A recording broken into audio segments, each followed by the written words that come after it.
Доброго дня, дорогие друзья! Мы с Ольгой Кравцовой рады вас приветствовать на нашем сегодняшнем эфире. И сегодня мы будем говорить о преподавании, о том, как учить в эпоху, когда медиа вокруг нас, когда у нас нет монополии на стили, на содержание, на контент и на коммуникацию с людьми, что у нас появилось очень много, у нас у преподавателей появилось очень много, как их сказать-то, конкурентов на глаза, уши и мозги, в том числе наших студентов. И мы сегодня будем разговаривать с уже знакомым вам героем. Это профессор университета Кардиффа. Я просто... Вы не подумайте, что я туплю. Просто я смотрю за картинкой, где Дэвид сейчас донастраивает камеру для того, чтобы выйти в эфир и тоже вас поприветствовать. Значит, пока там идет последняя донастройка, я хочу попросить вас приготовить свои смартфоны. То есть помимо того, что вы смотрите трансляцию, вам понадобится для сегодняшнего взаимодействия, для сегодняшней встречи, вам понадобится смартфон. Вы можете его там запустить, и понадобится нам браузер, чтобы сэкономить время. Что еще из приветственного и важного? Вы, если еще не подписаны на нашу рассылку, вот я сейчас открыла ссылочку. Таким образом, можно на нее подписаться. И помимо еженедельных полезных материалов, очень полезных материалов, которые подбираются вручную для этой рассылки, там же и все анонсы наших мероприятий, вебинаров, семинаров и так далее. Можно быть всегда в курсе. Значит, что еще важно? У нас все очень интересное, приходите. Да, у нас просто... На нас вообще пандемия не повлияла. У нас активность, по-моему, только увеличилась за это время. И поэтому я буду очень рада, если вы к этой активности присоединитесь. Значит, друзья, кто смотрит нас на Фейсбуке, кто смотрит на Ютубе, вы можете задавать нам вопросы. Эти вопросы мы видим в чате. Будем выводить их и в процессе разговора, если они встраиваются в беседу. И обязательно еще в конце оставим время на то, чтобы позадавать вопросы, уже которые вас интересуют, но которых мы не затронули в нашем разговоре. Так, ну что, вроде бы то, что я вижу, Дэвид готов к нам присоединиться. Дэвид, we are online. Hello. Hello. Hello, everyone. Thank you. Thank you to Olga. Thank you to Oksana. Thank you to you taking the time out to us have a conversation. And I hope that's what it very much will be. And I'm really looking forward to this. I thought I'd start off with a story. Спасибо, Оксане, спасибо, Ольге. Yeah, David, you'll have to stop once in a while for me to translate. Я очень рад сегодня быть здесь. Благодарю вас за то время, которое вы решили посвятить нашему диалогу, то, что, я надеюсь, получится нашим таким интерактивным общением. Я очень с нетерпением жду этого общения. И вот сейчас мы начнем с... Okay. So the story is 2 days ago, the UK government said it was going to slash the number of armed forces in the UK to the size that they would all fit into one stadium. Think about that. The whole of the UK forces could now, 72,000, can now fit into one stadium. Like military forces? Yes, the whole of UK's forces. Да, я хочу начать с такой истории. Вот эта новость, которая появилась в Соединенном в UK, в Великобритании несколько дней назад, буквально пару дней назад, что решили сократить вооруженные силы до такого количества человек, чтобы они уместились на одном стадионе. Вот представьте, все вооруженные силы Великобритании можно собрать будет на одном стадионе. What that did is it reminded me of a story that I wish to tell you now. Because what the UK government is saying is that the next generation of military people will be cyber warfare and cyber specialists. So they don't need many soldiers. In other words, interdisciplinary is what they're saying. There will be interdisciplinary soldiers. Мгм. И то, что говорит британское правительство, что теперь наши вооруженные силы будут такими киберспециалистами. Это будет солдат такой универсальный, который в разных дисциплинах развивается и обучен, да, то есть нет нужды уже иметь, так сказать, столько вооруженных людей, а все они станут такими киберспециалистами. И это мне напомнило другую еще историю. It reminded me of a phone call I had about 12 years ago from someone saying, would you be interested in coming to help us at NATO to understand how the future might look like? Мгм. И мне это напомнило звонок, на который я ответил 12 лет назад. Мне позвонили и спросили, было ли бы вам интересно прийти к нам в НАТО и рассказать нам, как выглядит будущее. They were interested in how their stories might be told in the future when their forces also changed. So you can see here, there's a picture of me on a military plane. This belongs to the Queen, by the way. This is the Queen's plane. I'm going to go and show you a better picture here. Да, вы сейчас вы сможете увидеть меня на картинке, как я лечу в самолете, который принадлежит на самом деле королеве. Это такой самолет вооруженных сил Великобритании. И им было интересно вот то, куда мы, так сказать, идем в плане технологий, в плане образования, каково наше будущее. Okay, so which one can you see at the moment, Oksana, me or the screen? We can see the main slide and several slides on the side. Okay, so all right, so therefore I will stop that for a moment. Can you? I don't know which one you can see, so I'm just going to come out of that. Stop. I see you on the plane. The slide with several pictures of you and one in the plane in the middle. But you can now. I'm now in vision, aren't I? Yeah. Okay. So this is me. Да, вот это я. Plane, and we're going over, and we're training with the military. И мы проводили тренинг с военным персоналом.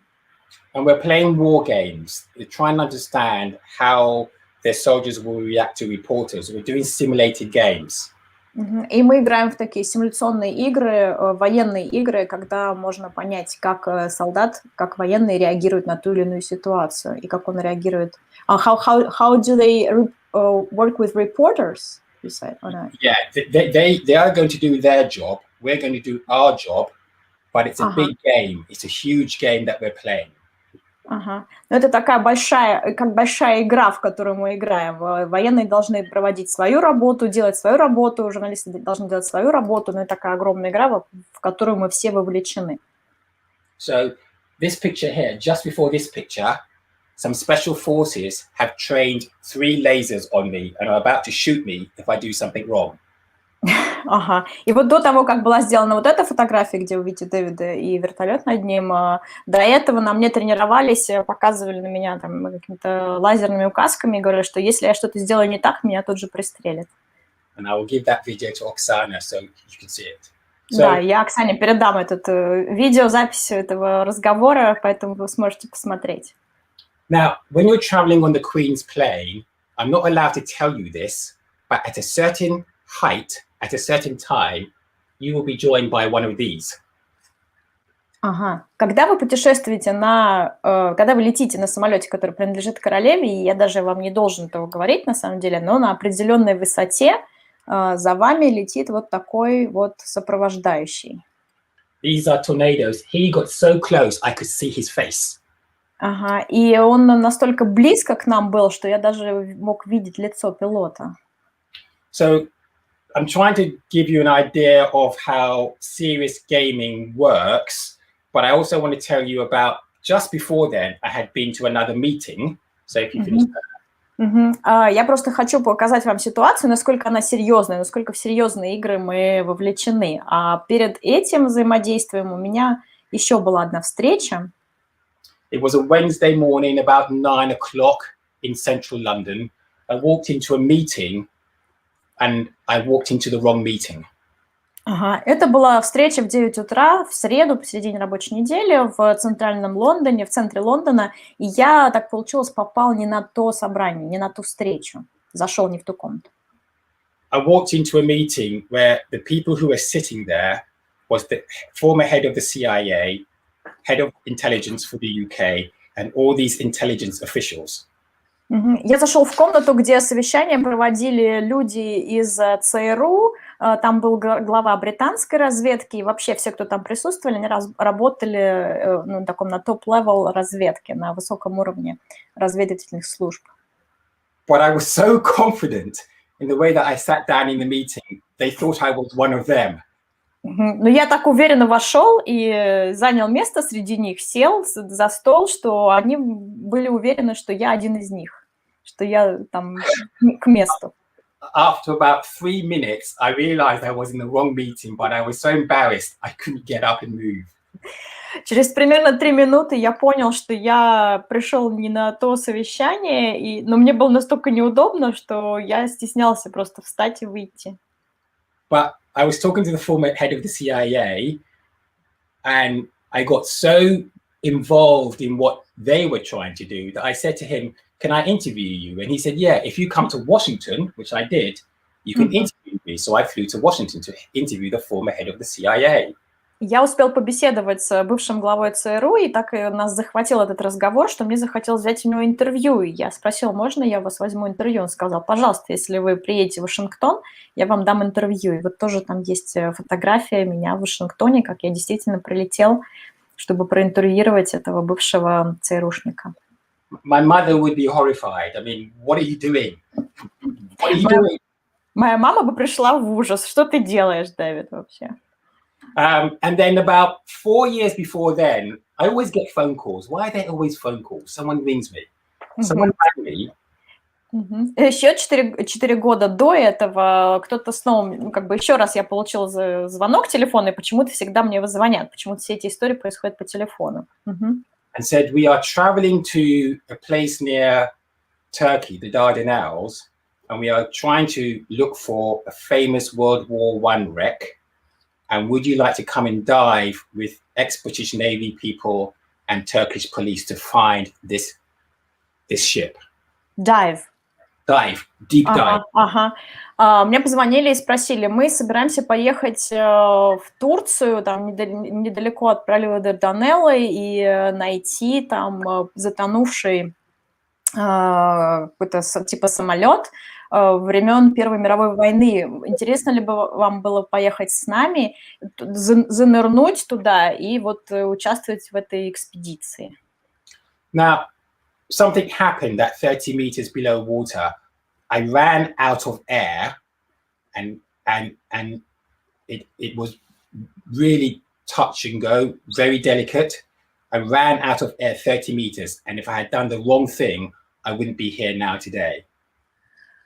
И что-то произошло не то, вот на 30 метрах под водой у меня как-то закончился воздух, закончился кислород, и это прям вот буквально я оказался на грани жизни и смерти, я бы сейчас здесь не стоял. Now, the story there is on the BBC World Service, but the story is a remarkable story of how I made it up. I fell on some bombs, but I was able to make it up and then do my report. And then after that, I was in the middle of the sea, and I thought, okay, I'm not going to do that again. But it's really strange. When you're in deep down water, in the water, the only thing I could think about was my washing. And had I put the washing and the bins out? Very strange. Интересно, да, это даже есть репортаж такой на BBC, он потом вышел во всемирном сервисе, в службе BBC, как я там внутри, на глубине, под водой увидела некоторые какие-то бомбы, да, потом вот у меня кончился кислород, все-таки мне удалось подняться на поверхность, и я даже сделала репортаж, и посередине репортажа я как-то подумала, что, боже, никогда в жизни больше этого не буду делать. Интересно, что под водой я думала о том, как у меня там готовое к стирке белье где-то хранится, и там, вынул ли я его из этого бака или что-то такое. So, there we are. I'm really sorry to torture you with this story where you're thinking, what are you going on about?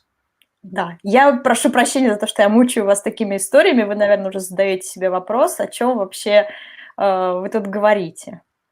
But can you remember the actual day and time that I went into the CIA meeting? Anyone? Кто-нибудь может сейчас вспомнить день и время, когда я попал вот на это ЦРУшное собрание? Or can you remember what the NATO forces wanted to learn? Или что хотели от меня молодцы из НАТО? Что они хотели узнать? And I want to see your responses now. I want to see if Да, я хочу увидеть ваши ответы. Что вы запомнили из этой истории? Вы можете написать в комментариях. has anyone responded? Пока нет. Нет, No. никто нам не... No, nobody responded so far. If you don't respond, I'm going to dance, and you don't want to see me dance. You don't want to see what? They don't want to see me dance. Вы не хотите, чтобы я вам тут еще сплясала, а если вы не будете отвечать, и мне придется вам тут станцевать. Can you remember the day, the time, and what were the special forces people, the people from NATO? What is it that they wanted to learn? Да, запомнили ли вы время и день проведения этого собрания, этой встречи, на которую я попала случайно, и что от меня хотела НАТО?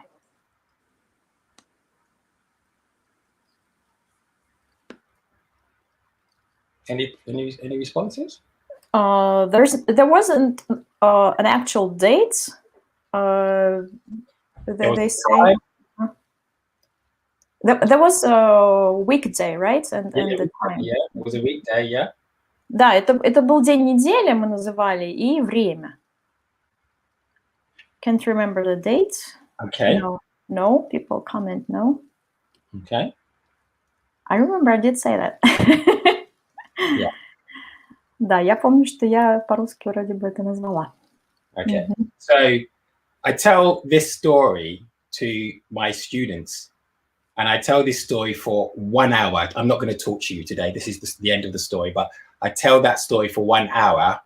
Когда я рассказываю эту историю своим студентам, я вас так уж не буду мучить, но своим студентам я рассказываю эту историю на протяжении часа.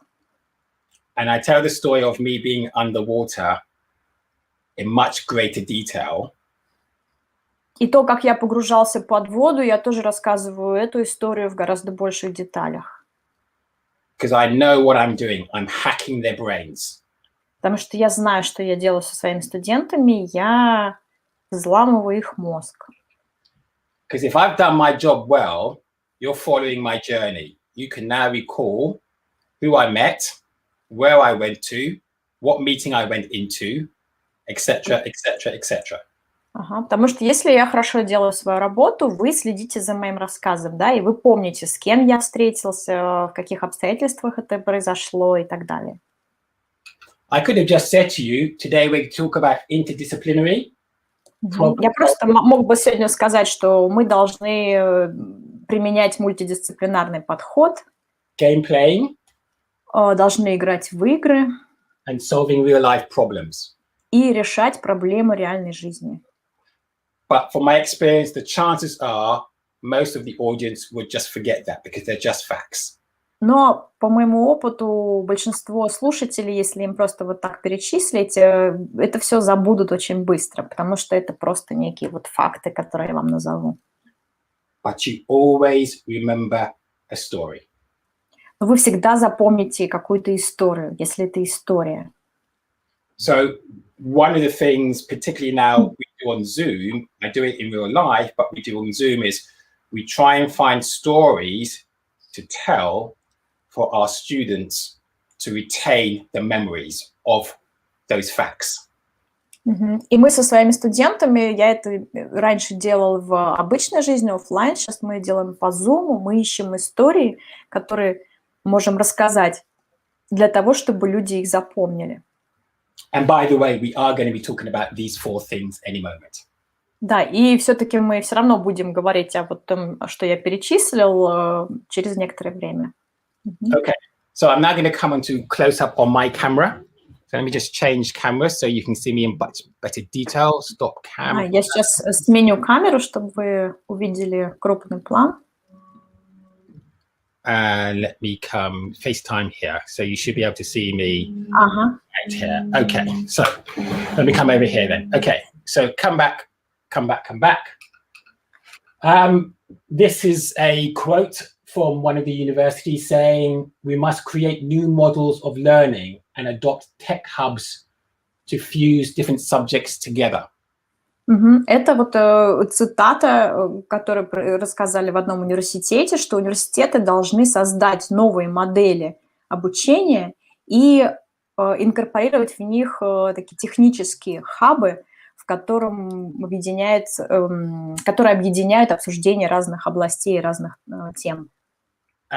And that is one of the problems we face in today's teaching, that the world is so complex that we need different subjects that come together to help young people solve problems, or anyone solve problems. И мир в наше время настолько сложен, настолько вот многогранен, что нам нужно, чтобы разные, так сказать, области знания, разные дисциплины, они как бы сходились в одно для того, чтобы наши студенты смогли решать проблемы реального времени и реальной жизни. And I see story form as one of those mediums that we should begin to explore in greater detail. Я вижу, что истории, вот форма рассказывания истории, это как раз та модель, которая может нам помочь в исследовании вот этих новых моделей образования. И сегодня мы как раз об этом и поговорим. And so I treat my lectures very much like a film. Я на своих лекциях веду себя очень похоже на то, как ведут себя люди на съемочной площадке. There's a set. Да, вот есть некая площадка, да, съемочные декорации какие-то или обстановка. There's the performers. Есть актер, который играет, или как бы выступающий, человек, на которого мы смотрим.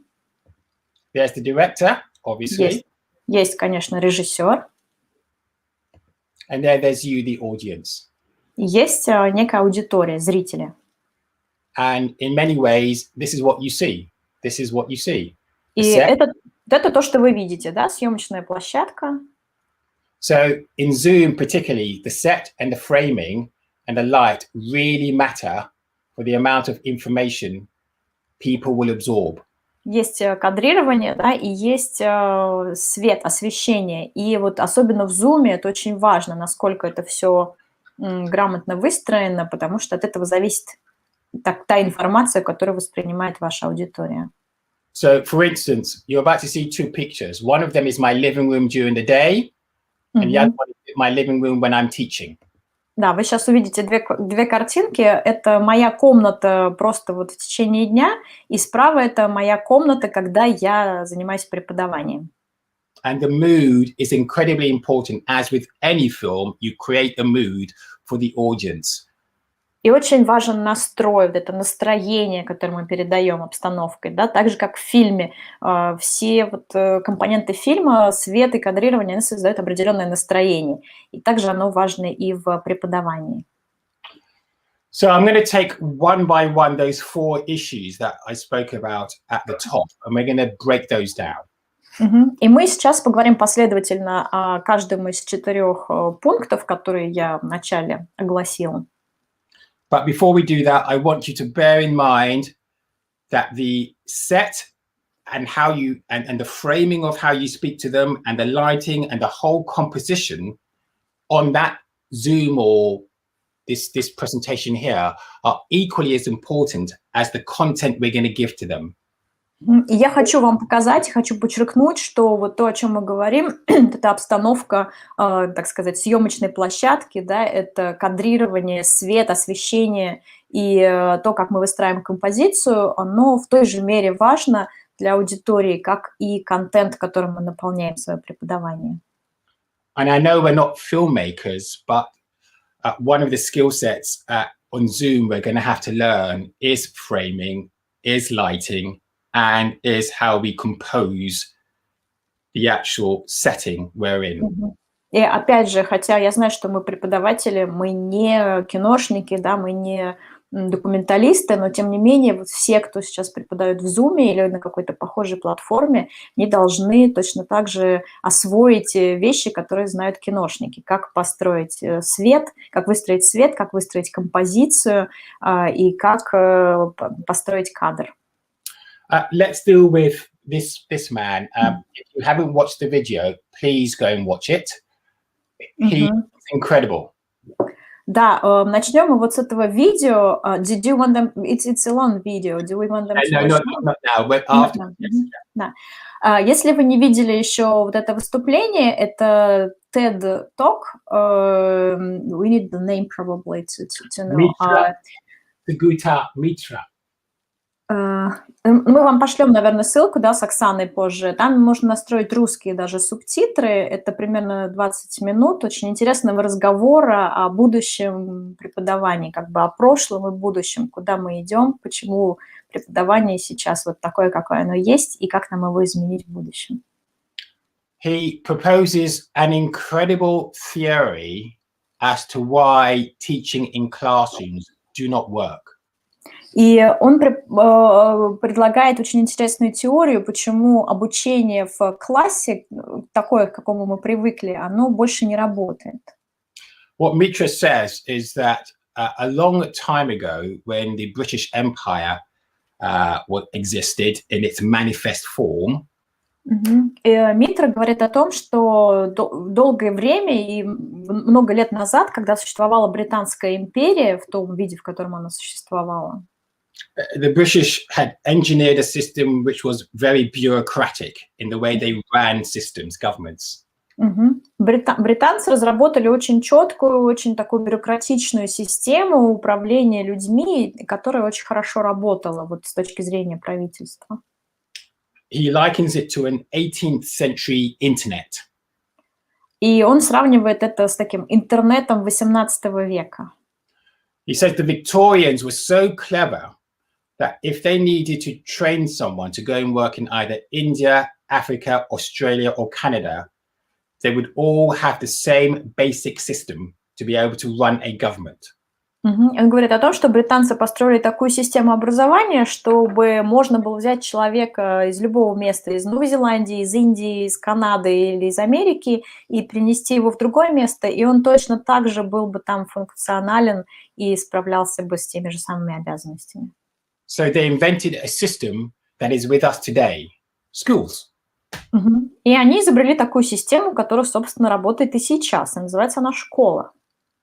Schools where everybody sits in the same row and studies the same thing. Школа, в которой все сидят такими одинаковыми рядами и занимаются обучением тем же самым вещам, как и в другой точке мира. Now, that was great when all the jobs were the same, but today there are many jobs that didn't exist in the 17th century. И это прекрасно работало в те времена, когда работы были похожи одна на другую. Но сейчас все меняется, и сейчас есть профессии, которые появляются и которых раньше не существовало. And so therefore we need to rethink the way we deliver lectures to our students. Поэтому нам сейчас нужно переосмыслить и поменять образование, каким образом мы можем учить наших учеников, какие знания они должны приобрести и каким образом. Что сейчас делается с этой системой. It's really fascinating. Please watch. Да, пожалуйста, я вас призываю посмотреть, потому что действительно очень классный разговор. Because what he's saying, what he said about 7 years, 8 years ago is even more pressing now in the way that we train future leaders or pharmacists or doctors or whoever they might be. И это записан разговор в 2013 году, то есть 8 лет назад, но сейчас, когда его слушаешь, он даже еще более актуален, потому что вот каким образом мы должны обучать современных людей разных профессий, да, что они должны знать, какова должна быть система. Это очень интересный разговор. It would be fair to say one of the most pressing issues we face at the moment on lockdown during the pandemic is delivering lectures via Zoom or Skype or Microsoft Teams or whatever. И особенно сейчас, во время пандемии, когда мы преподаем, используя платформы Zoom, Teams, да, Skype и так далее, этот разговор становится еще более актуальным. So we need to come up with even better systems for how we teach our next generation. And I will shed some light on that from this article here that I put together with some UK friends about how we can use Zoom. И опять же, время ставит перед нами новые задачи, каким образом сейчас учить нам наших учеников и студентов, что им преподавать и каким образом. И вот я со своими британскими друзьями сделал такую статью, разработал такую концепцию. Сейчас вам я расскажу. Okay, and I'm just going to pull that up now. Where has it gone? Let me just pull this down. Sorry, just putting some things down for you. Where am I going with this? The point I'm trying to make is it would be fair to say that many people find Zoom exhausting, but something happened in the 1970s with something called the Open University in the UK. Сейчас многие говорят о том, что мы устали уже от зумов, да, но аналогичные вещи происходили, например, в 70-х годах 20 века, когда появились так называемые открытые университеты. In the 1970s, the UK's Open University wanted to go on television for the first time. И в 70-х годах британские университеты решили выйти в телевизионное пространство. В первый раз они это сделали. And so they asked BBC TV, we want to put a university on television. How do we do this? И спросили команду BBC, телевидение BBC, вот мы хотим сделать такое преподавание через как бы телевидение. Что мы должны сделать, что нам нужно разработать? Their first attempts that they did were incredibly boring and incredibly bad. Первая попытка получилась очень такой скучной и очень плохой. But over time, what they realized was, and this is the Open University that still exists today in the UK, they realized that to make successful programs of their teaching, they had to learn to make TV. И чему научились вот эти преподаватели, что для того, чтобы успешные образовательные программы создавать, нужно обучиться тому, как делать телевидение.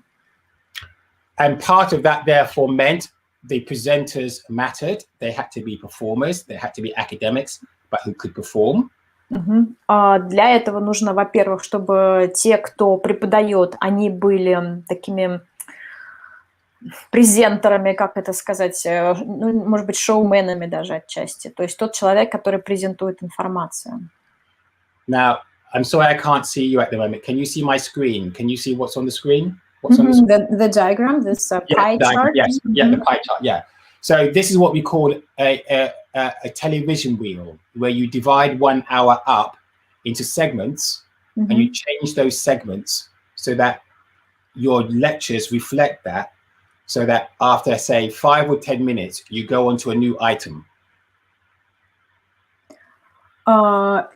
I can't see what's on the screen though. Like what's on the screen basically just says, don't worry about what's on it. It just means if you see blue, red, and grey, it means after each section, which is about 15 minutes, 20 minutes, 20 minutes, 20 minutes, the lectures, what I'm talking about, should only last for about 20 minutes before I change direction.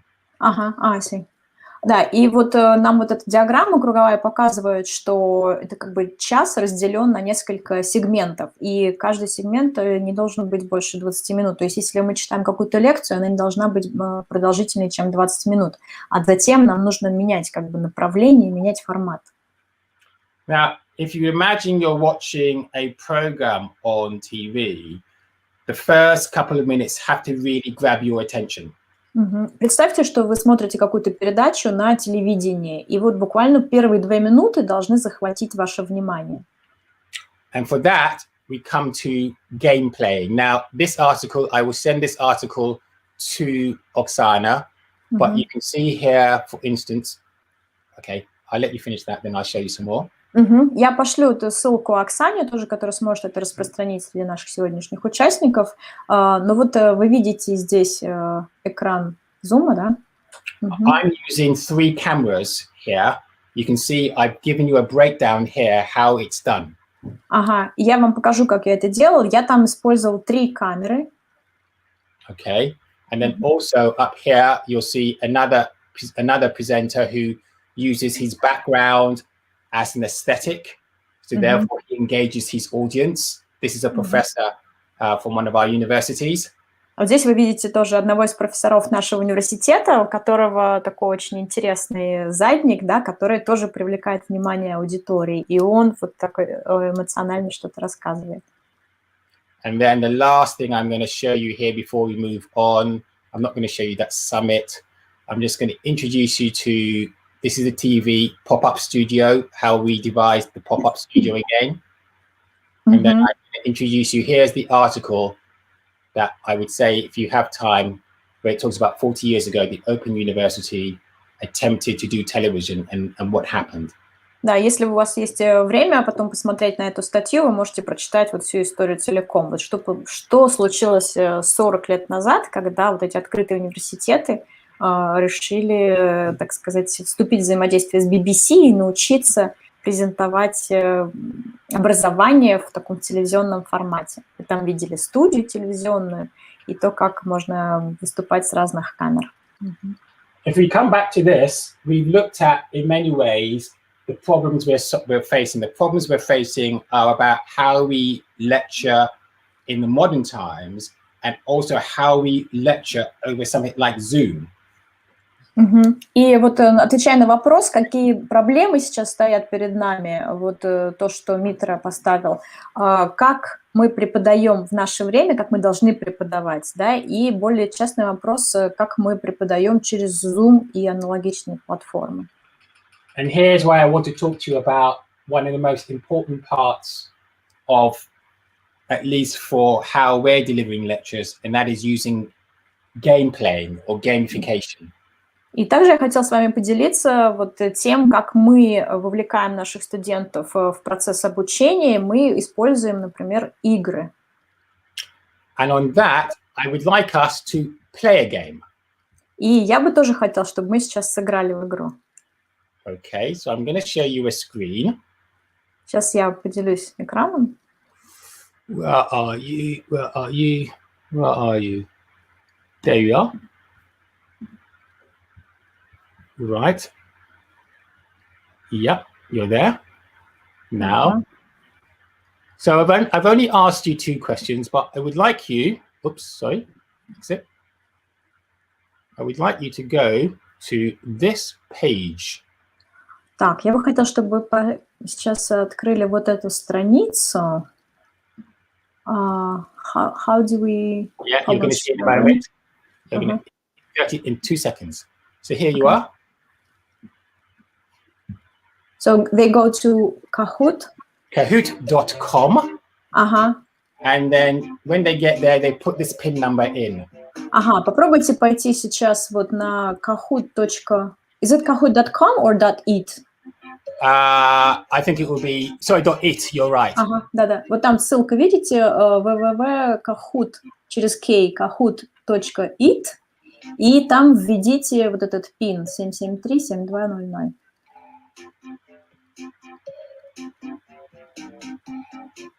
It says waiting for players. Да, он сейчас говорит, что ждет наших игроков. Там в середине экрана написано.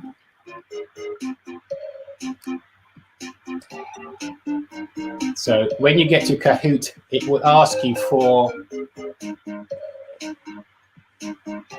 David, Stacey. David, could you turn off the sound? The music?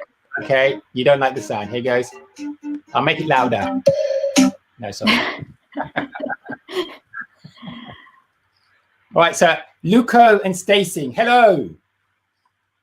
Ага, да, добрый день, Люко и Стейсинг.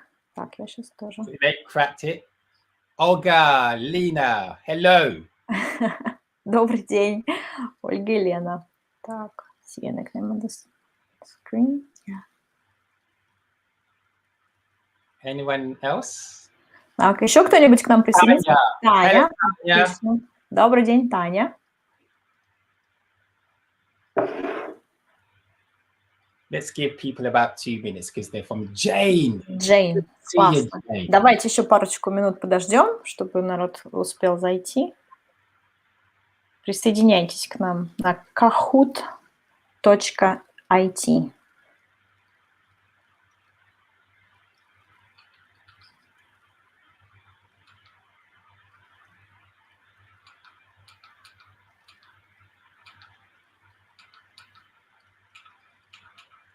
Okay, who have we got? We've only got 6.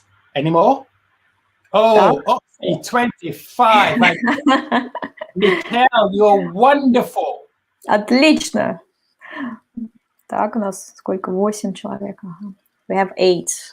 We have 8. Okay, we're going to give it 1 more minute and then we're going to just start. So Еще минуточку мы подождем. Еще у вас есть шанс присоединиться к нашему увлекательному упражнению. Okay, 30 seconds to go. 30 секунд. I'm pretending I'm a DJ. Come on, you can play this game. It's only 2 questions. Да, там будет всего 2 вопроса. Пожалуйста, заходите к нам и поиграйте вместе с нами. Я буду как диджей.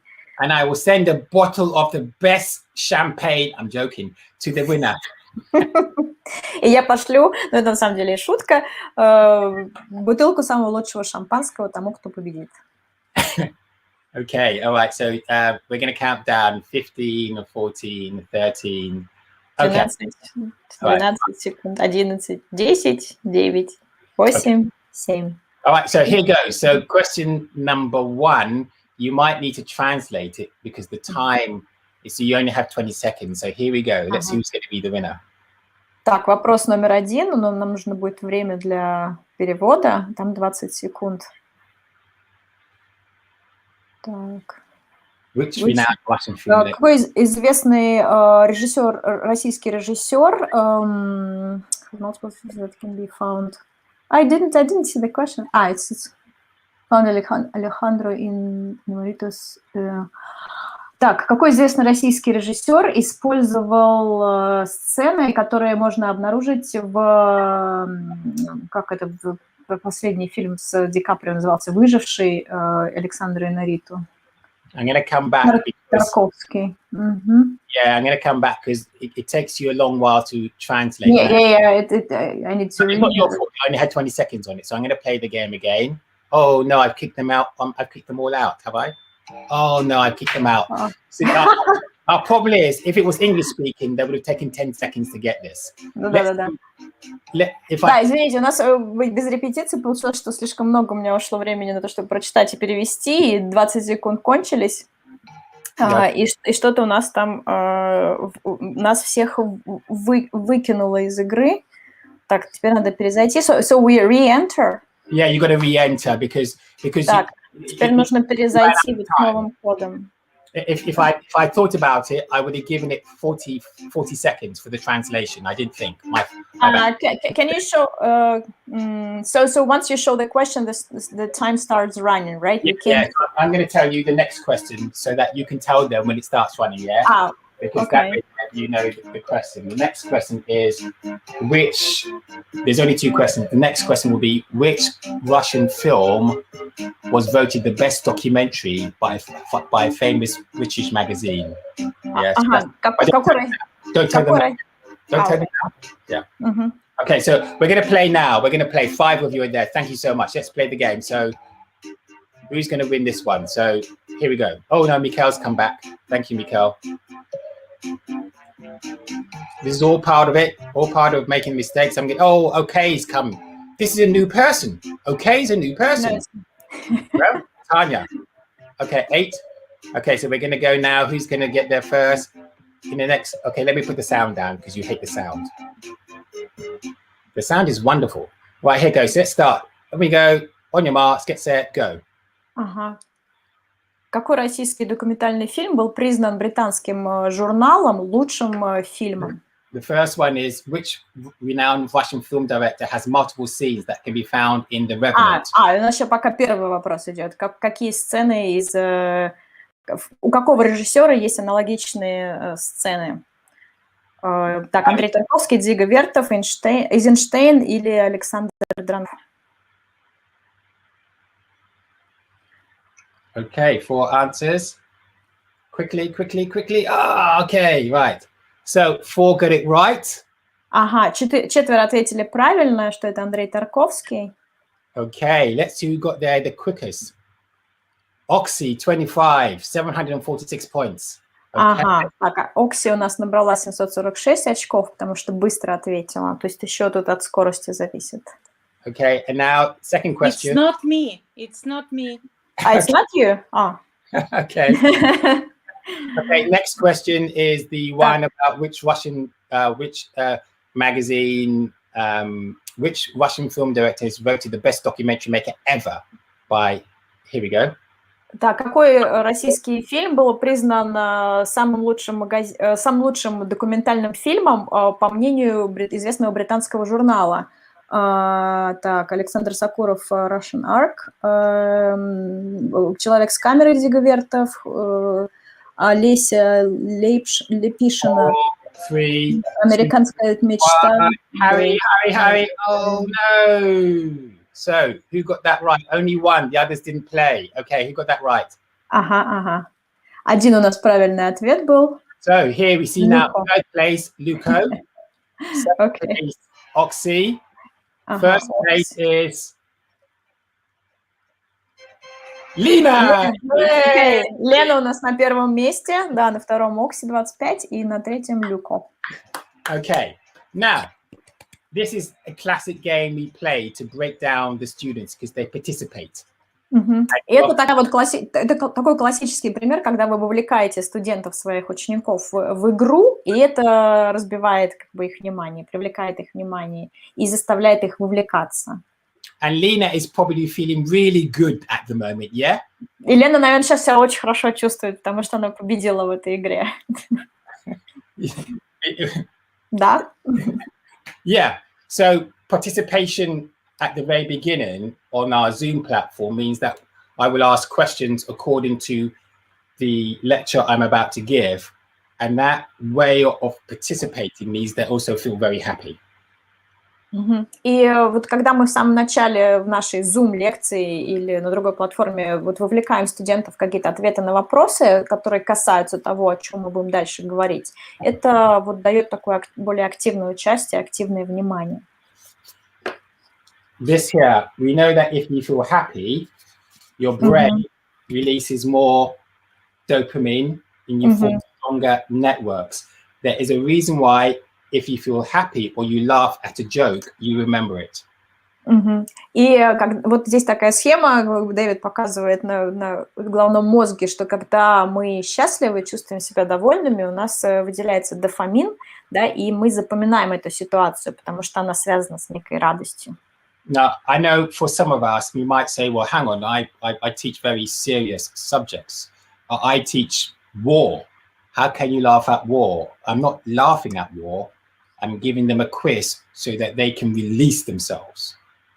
И некоторые могут сказать, что ну каким образом можно смеяться над серьезными вещами, если я, например, рассказываю о войне, что там смешного, да, над чем там можно смеяться. Но я не предлагаю над всем там смеяться, да, но я предлагаю студентам вовлекаться, чтобы они могли себя выразить. When the reports came back from the students at the end of the year, many people said they were always looking forward to the quiz. И когда пришли отчеты, вот как бы обратная связь от студентов в конце года, многие отметили, что они с нетерпением ждали вот этих викторин, чтобы в них поучаствовать, потому что это было очень интересно. In this article I have here, it talks about what we as teachers could learn from comedians. И вот статья еще одна, которую я хочу показать, с которой я хочу вас познакомить, это говорится в ней о том, что мы, учителя, преподаватели, чему мы можем научиться у комедиантов. Because before a comedian does a show, they test what they're going to be showing to. Потому что прежде чем комик или комедиант выйдет на публику с какой-то шуткой, с каким-то шоу, с какой-то речью, он всегда тестирует, да, проверяет эти шутки на аудитории. Yeah, so they test the material. They do something else as well. Let me just bring this slide back up. What they also do is... И что еще они делают? Let me just bring this up here. They use humor as a way for you to remember facts and figures. Они используют юмор для того, чтобы вам в память запали некие факты и, может быть, даже цифры. You would sooner listen to a lecture given by a comedian, and some of them give lectures, and make you laugh, but still get the subject through to you, than someone who would talk to you for about an hour with lots of dense facts. И скорее вы будете с вниманием слушать лекцию некого человека из комедии, и многие комедианты, многие комики действительно преподают и дают лекции, и запомните то, что они преподнесли вам с юмором, чем будете слушать некого профессора, который час будет грузить вас сложными числами, там, графиками и фактами. And I'm going to come back to more about the idea of using humor, but I'm going to give you another game now to play. How fast can you make this person spin the other way? Ага. И я еще вернусь к идее юмора и использованию в преподавании. Сейчас я хочу вас спросить, насколько быстро вы можете переключить вот эту вращающуюся балерину, чтобы она крутилась в другую сторону? Насколько вы можете в своем как бы мысленно заставить ее крутиться в другую сторону?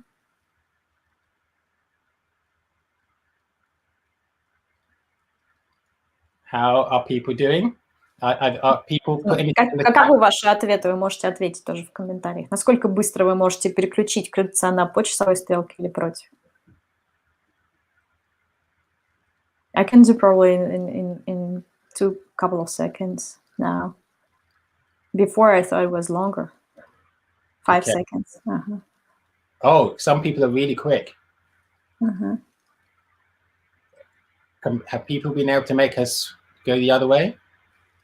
И вообще, можете ли вы, 3 seconds, можете ли вы вот заставить ее крутиться в другую сторону, или вот она как крутится у вас, так и крутится?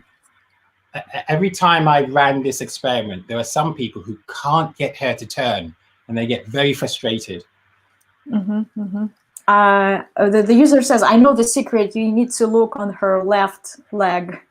But it depends, left or right, you know, which direction. На самом деле, левая нога, это зависит от того, в какую сторону она крутится, у нее уже она стоит либо на правой, либо на левой ноге. Дэвид говорит, что я вот в это упражнение достаточно много запускаю, и всегда в аудитории находится человек, который никак не может заставить балерину крутиться в другую сторону, и это очень огорчает человека и как бы бесит, да, что ты не можешь увидеть, как она, не можешь переключить вот это восприятие. Okay, so I can't see you, the audience, but if you've been playing this game, fantastic, because it's not the fact that you've been able to make her spin around that is important.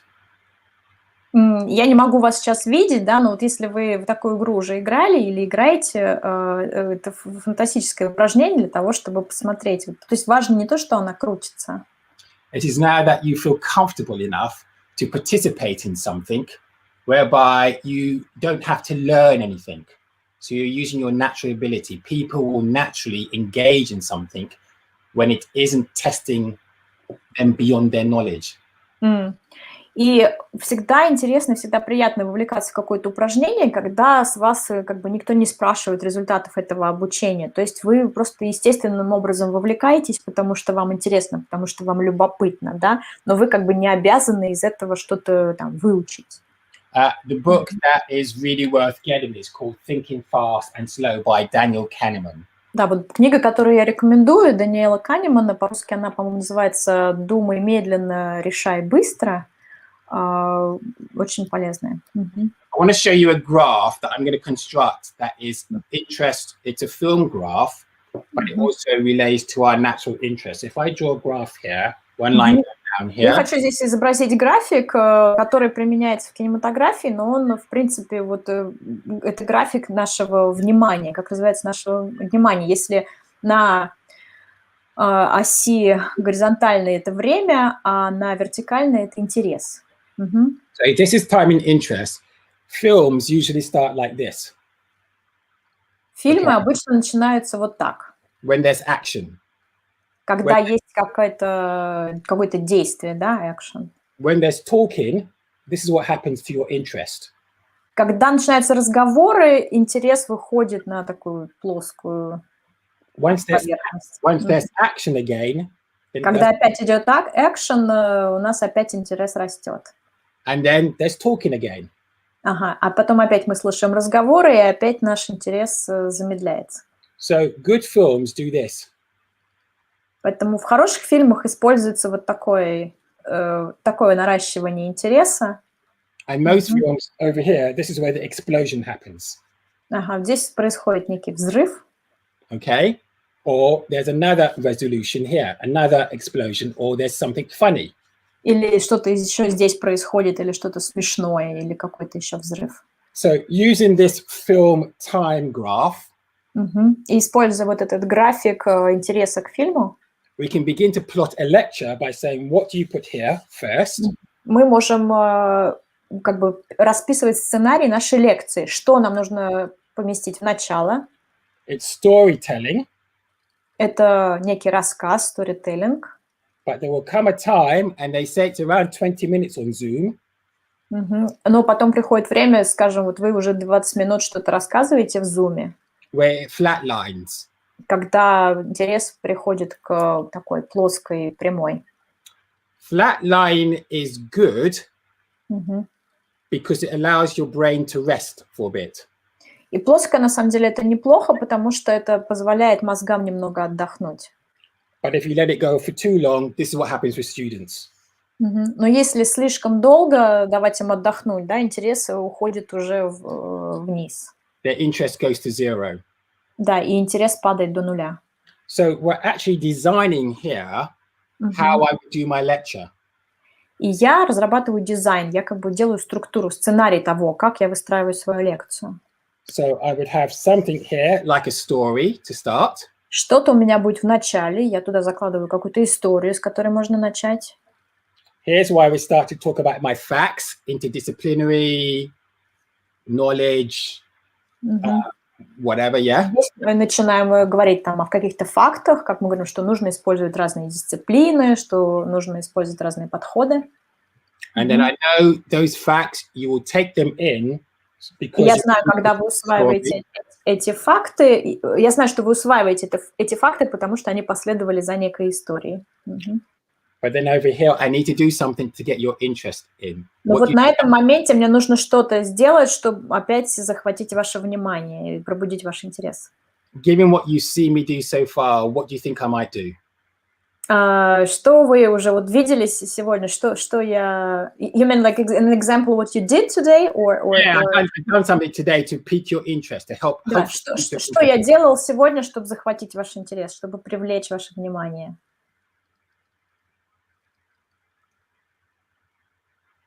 Chocolate bar for whoever gets it first. Да, посмотрим, кто первый ответит на вопрос. Правильно. Quiz! Yay! Ну, контрольная, давайте, да. Викторина, даже не контрольная. So yeah, this is audience participation. Вот эта викторина как раз, она захватила наше внимание. So I need... David, just a second. On YouTube, we have 8 or 10 seconds late. Oh. So that's why we need to... Yeah. So у нас задержка с YouTube, да, 8-10 секунд, поэтому... Yeah, we played Kahoot, and then there was a speech. And then there was a speech, yes. So thank you. Yeah, thank quizzes you. and polls. Polls Yeah. and quizzes. So now what I will then do is I will test this on either a small lecturing team.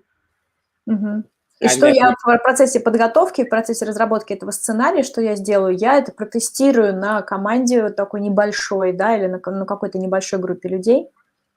But there's something else that I'm doing in the use of my slides that I hope is getting traction as well.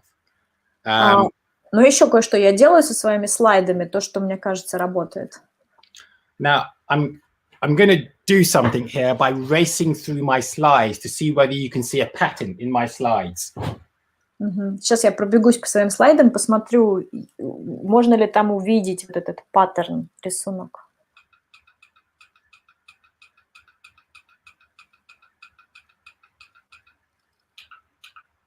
Okay. Did You anyone? want them to see the pattern? Yeah, I want them to see if they can see the pattern because that's part of the. I'll go through them again. Ага, сейчас я еще раз пройдусь. Я хочу, чтобы вы посмотрели вот в этом в череде слайдов. Видите ли вы некий вот рисунок, какой-то паттерн, какую-то закономерность?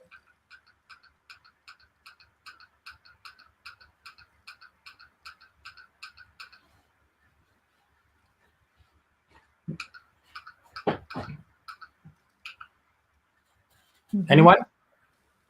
Есть ли у нас ответы? It's part of the design. Это часть разработки, часть дизайна, часть структуры. Remember, attention is the premium on Zoom, as in any online device. It's about attention. How do you grab attention?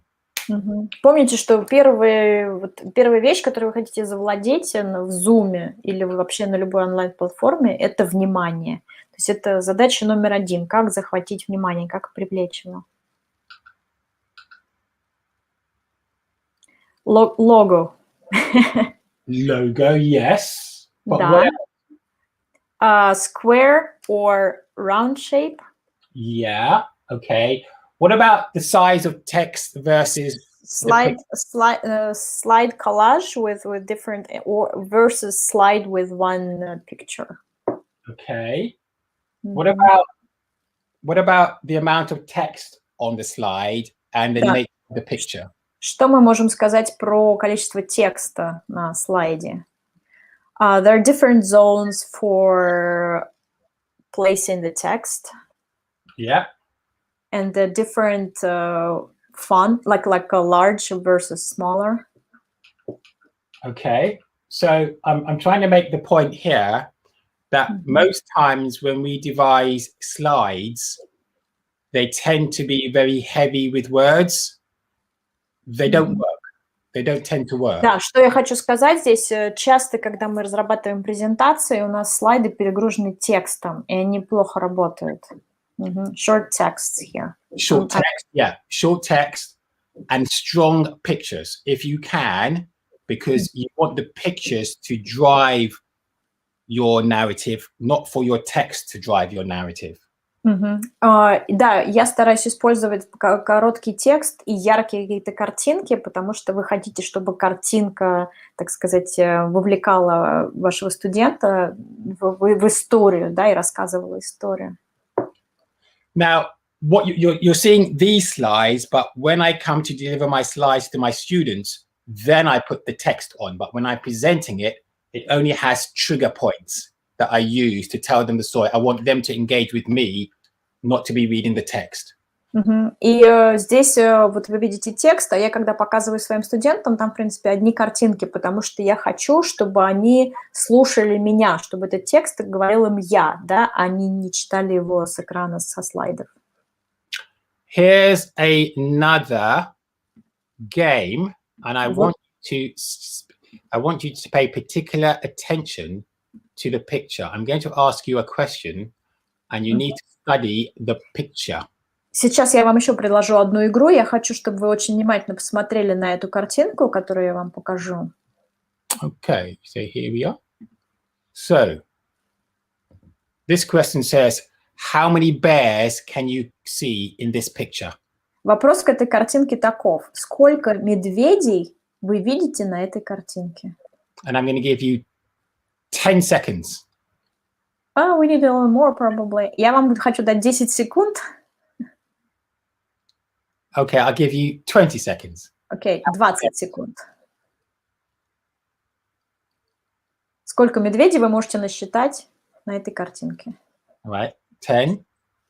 There's a 10-second delay on video on YouTube, so... Да, поскольку Оксана нам сказал, что 10 секунд у нас задержки на трансляции Фейсбука или Ютуба. Так, пишите, сколько здесь медведей? Okay. Right. Here comes the answer. Так, 6. Okay, any more? 5 for sure. Okay. 3. Okay. 7. Okay. 4. Okay. 4. 5.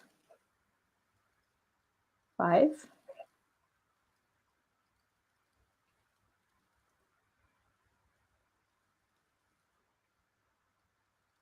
Okay, shall we, Olga, shall we move on? They say there are more, but we can't, we don't have enough time to Okay. pick them all, okay? Great. Okay, so here they are. Переходим к правильному ответу, да? Смотрите. Мгм. So you can see them now, yeah? 6, 7, 8, 9. Вау. Yeah, and 9. 9 получается, да? Вот все, что кружочком обведено, посмотрите. But that wasn't the game. The game is, now, unfortunately, Olga, I didn't tell you about this. If it was English speaking, they would have seen this. So if you translate for me, I'm about to reveal something to you. Ага, да, но не в этом состояла игра, на самом деле Дэвид меня не предупредил, он сейчас говорит, поскольку мы работаем через перевод, когда эту игру даешь англоговорящим людям, она работает по-другому. Сейчас нам Дэвид расскажет, как. If I come back here, can you see on the bear what it says?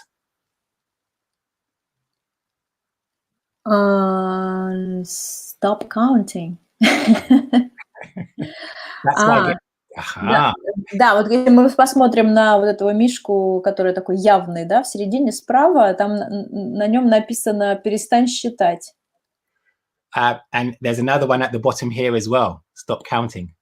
Why does it say so? И внизу тоже вот на том, который из воды, как бы, ну, как бы силуэт медведя, там тоже написано «перестань считать».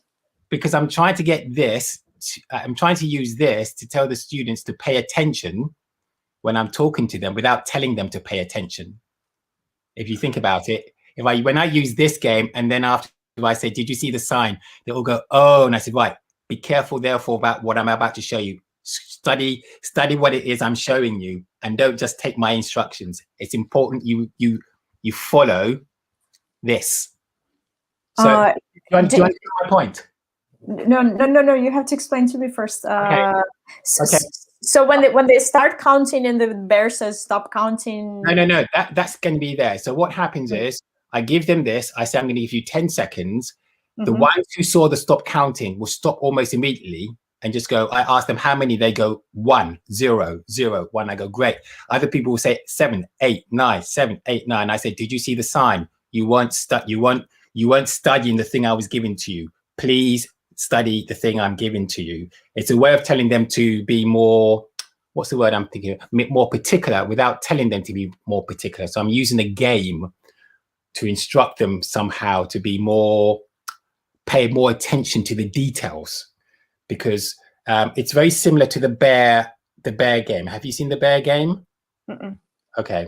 Дэвид пытается мне сначала объяснить, чтобы я правильно перевела, но я все равно немножко не ухватываю суть. То есть как заставить студентов внимательно смотреть на картинку без того, чтобы говорить им внимательно смотрите на картинку. И получается, что кто-то считает там 1 или 2 медведей, да, кто-то считает 7 или 9 медведей. Вот я немножечко не ухватываю мысль, как эта надпись «перестаньте считать». Оксана, если ты понимаешь, что в чем у меня есть немножечко другое упражнение для этого. Я выдаю на листочках список дел, нумерованный список, и там первая строчка – это «прочитайте инструкцию до конца». А вся инструкция там из 50 шагов, это типа похлопайте в ладоши, встаньте, там порвите листочек, то есть куча всяких разных действий. А первая строчка написана «прочитайте инструкцию до конца». И если человек понял, прочитал до конца, а последняя строчка – это «не делайте ничего из вышеперечисленного». То есть по действию ты можешь понять, что человек сделал. То есть не надо говорить, читайте инструкцию или там не читайте инструкцию. Заставляя их что-то делать в игре, Ты по их действиям, по условиям ты можешь увидеть и посмотреть, как они себя ведут, как они отнеслись к знанию. То есть про медведей там чуть-чуть другой ракурс, но смысл в том, что не надо людям говорить, что будьте внимательны. Нужно поставить их в ситуацию, где они вынуждены быть внимательными. Yeah, Oksana gives her own example when she gives an exercise of a big list of what you're supposed to do, and the first item on the list is read the instruction, Right. up to the end, and then there are some senseless actions like clap your hands, jump, or whatever. And in the end, if you read it to the end, it says don't do anything above. And by the action, you can judge whether the person read through the whole list or not. And yes, sort of interpreting your message that you get people attention without telling them pay attention. Absolutely. Gaming. Oksana is a genius. Here's the other one. Да, Оксана гений. Right. Awareness is an awareness test. How many passes does the team in white make? Ага, сколько пасов делает команда в белой форме? I have a similar exercise with basketball players. Да, если вы считаете, сколько раз игроки в белой форме передают другому игроку в белой форме мячик. The answer is 13. Да, ответ 13. Did you see the moonwalking bear? Да, видели ли вы медведя, который выходил?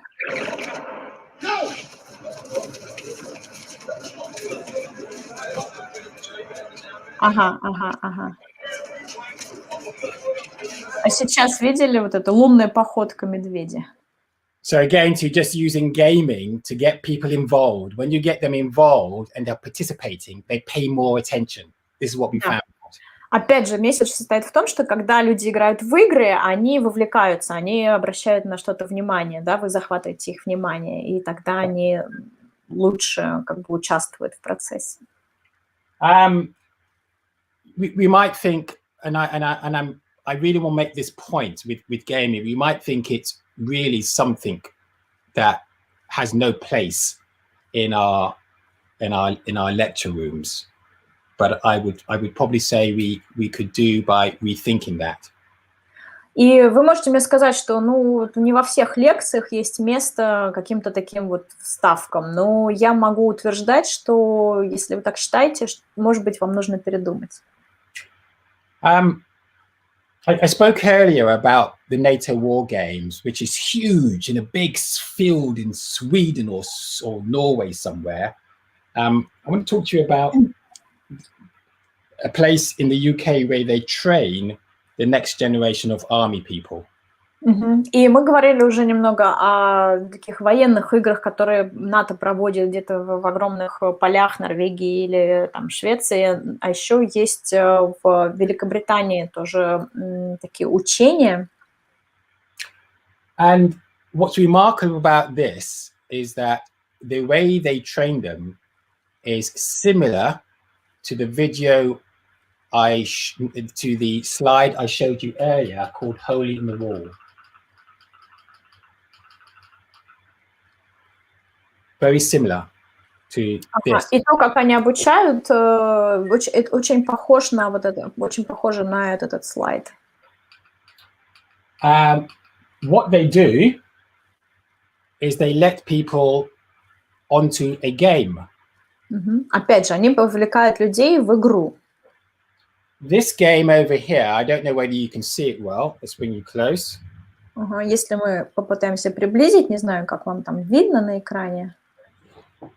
This game here, I think is over £100,000. It's a really top game. It's really what?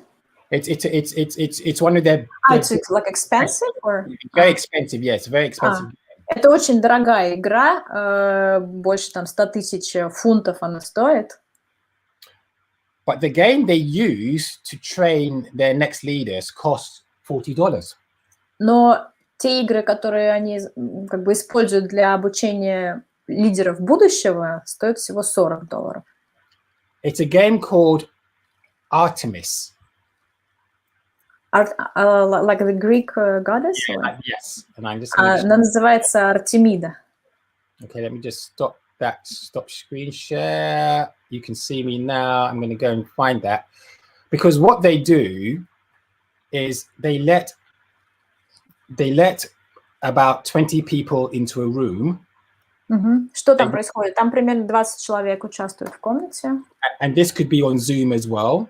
И можно ее проводить в Zoom. And they give them, say, like 5 people each. So that's like 4 groups, 5 times 4 groups. Ага, делят на группы примерно по 5 человек, то есть в среднем 4 группы по 5 человек среди 20 человек. Then they give them this game, which I will show you. И дают им поиграть вот эту игру, которую я вам сейчас покажу. And they don't give them any instructions. Не дают никаких инструкций, кроме... Other than the fact that they have to survive. Кроме инструкции, что нужно выжить. And from that game, they are able to find out who's the leader. И из этой игры они как бы извлекают информацию, кто лидер, кто лидирует, кто может лидировать. And who also will make sort of great infantry people. So here is the game. Кто будет хорош в пехоте. It's called Artemis. It costs $40. Ага.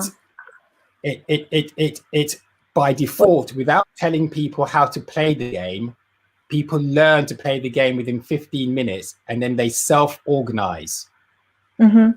Вот мы видим ссылку на вот эту игру Артемида, и в процессе игры, собственно, без всяких инструкций, люди через 15 минут уже понимают, что им нужно делать, они как бы самоорганизовываются, и внутри группы выявляются какие-то лидеры, там, ведомые и так далее.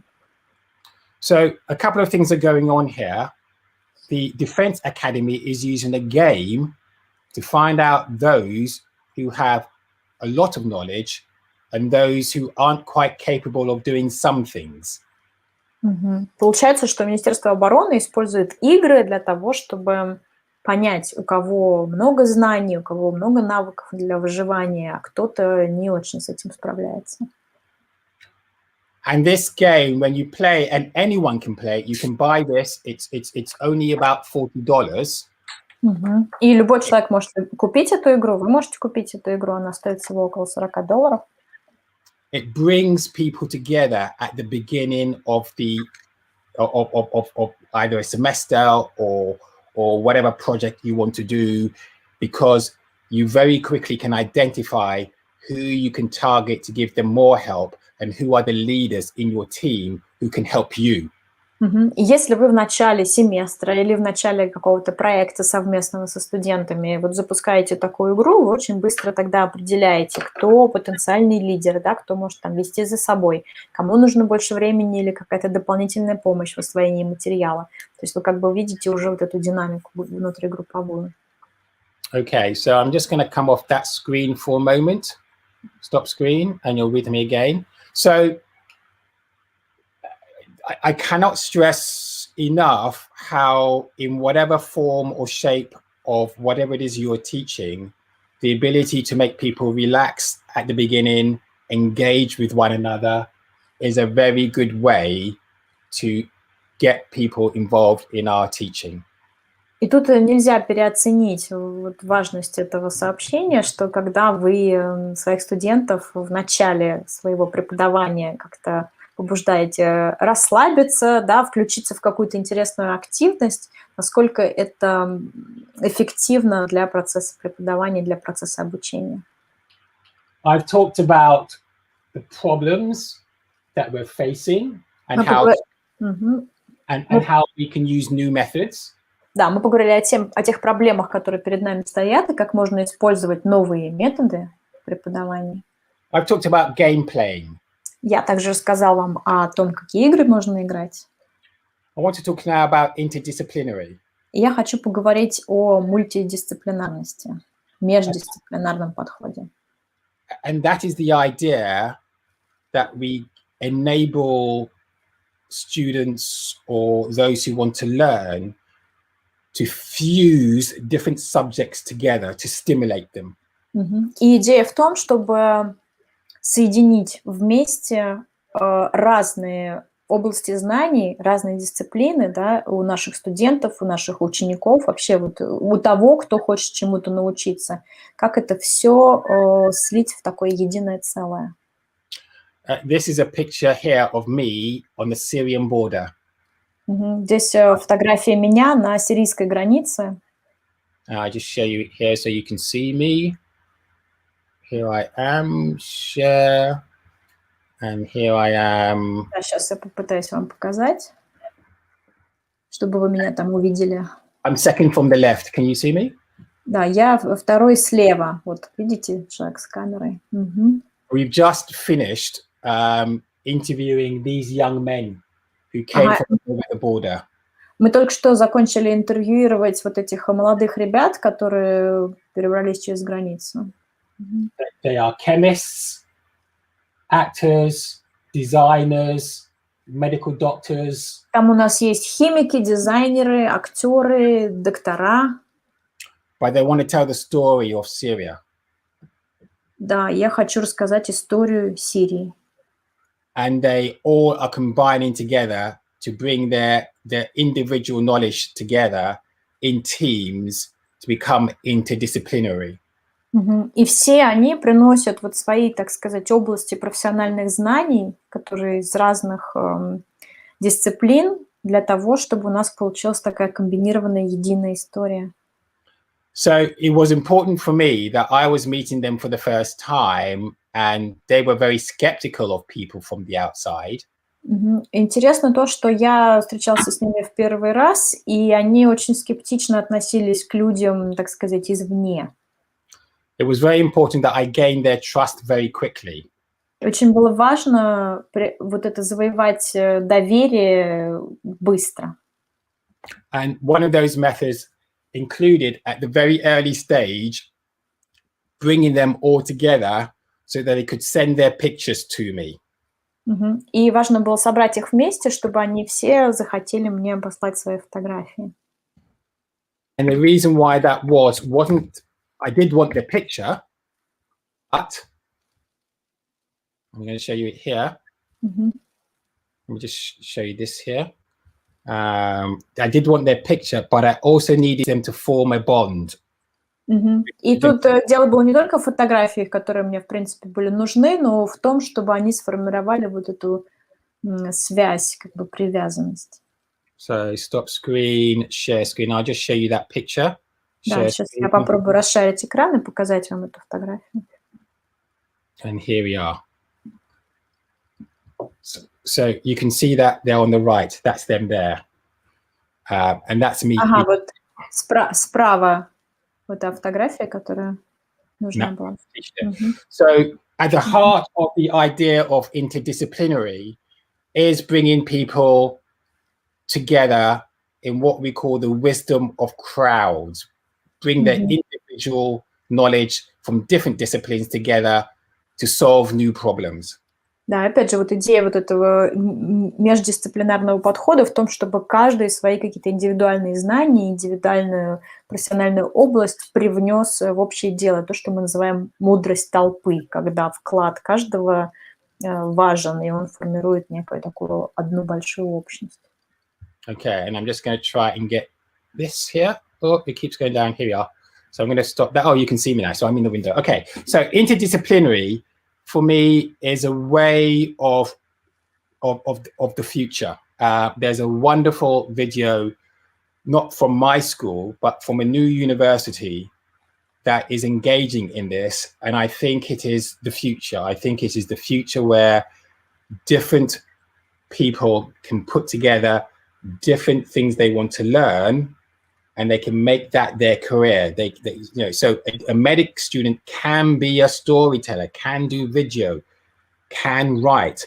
A geography student will know something about, say, graphic design. Those are really important. И я считаю, что междисциплинарный подход – это действительно подход будущего. Я поделюсь потом с вами видео, которое не я сделал, а некий университет.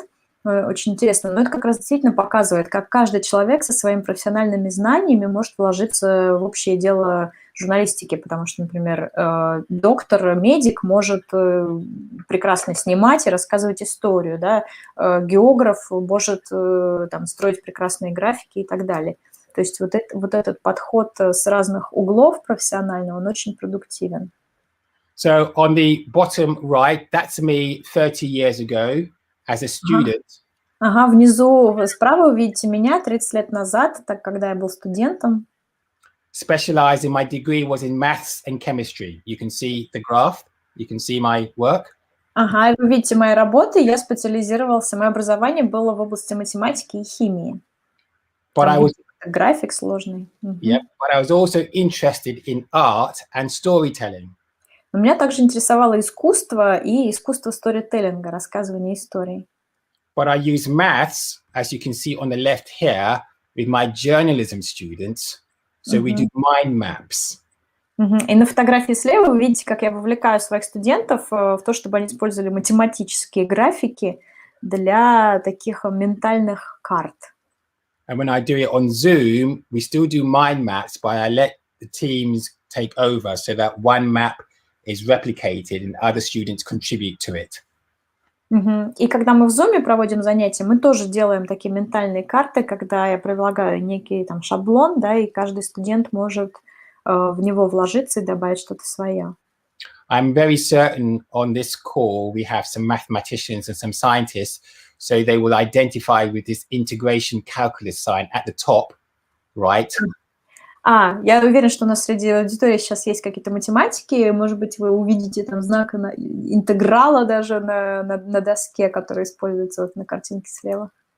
And on that, I am bringing together things like physics, journalism, philosophy, AI, VR, cinema, all sorts of things are coming together in the interest of the people I am teaching.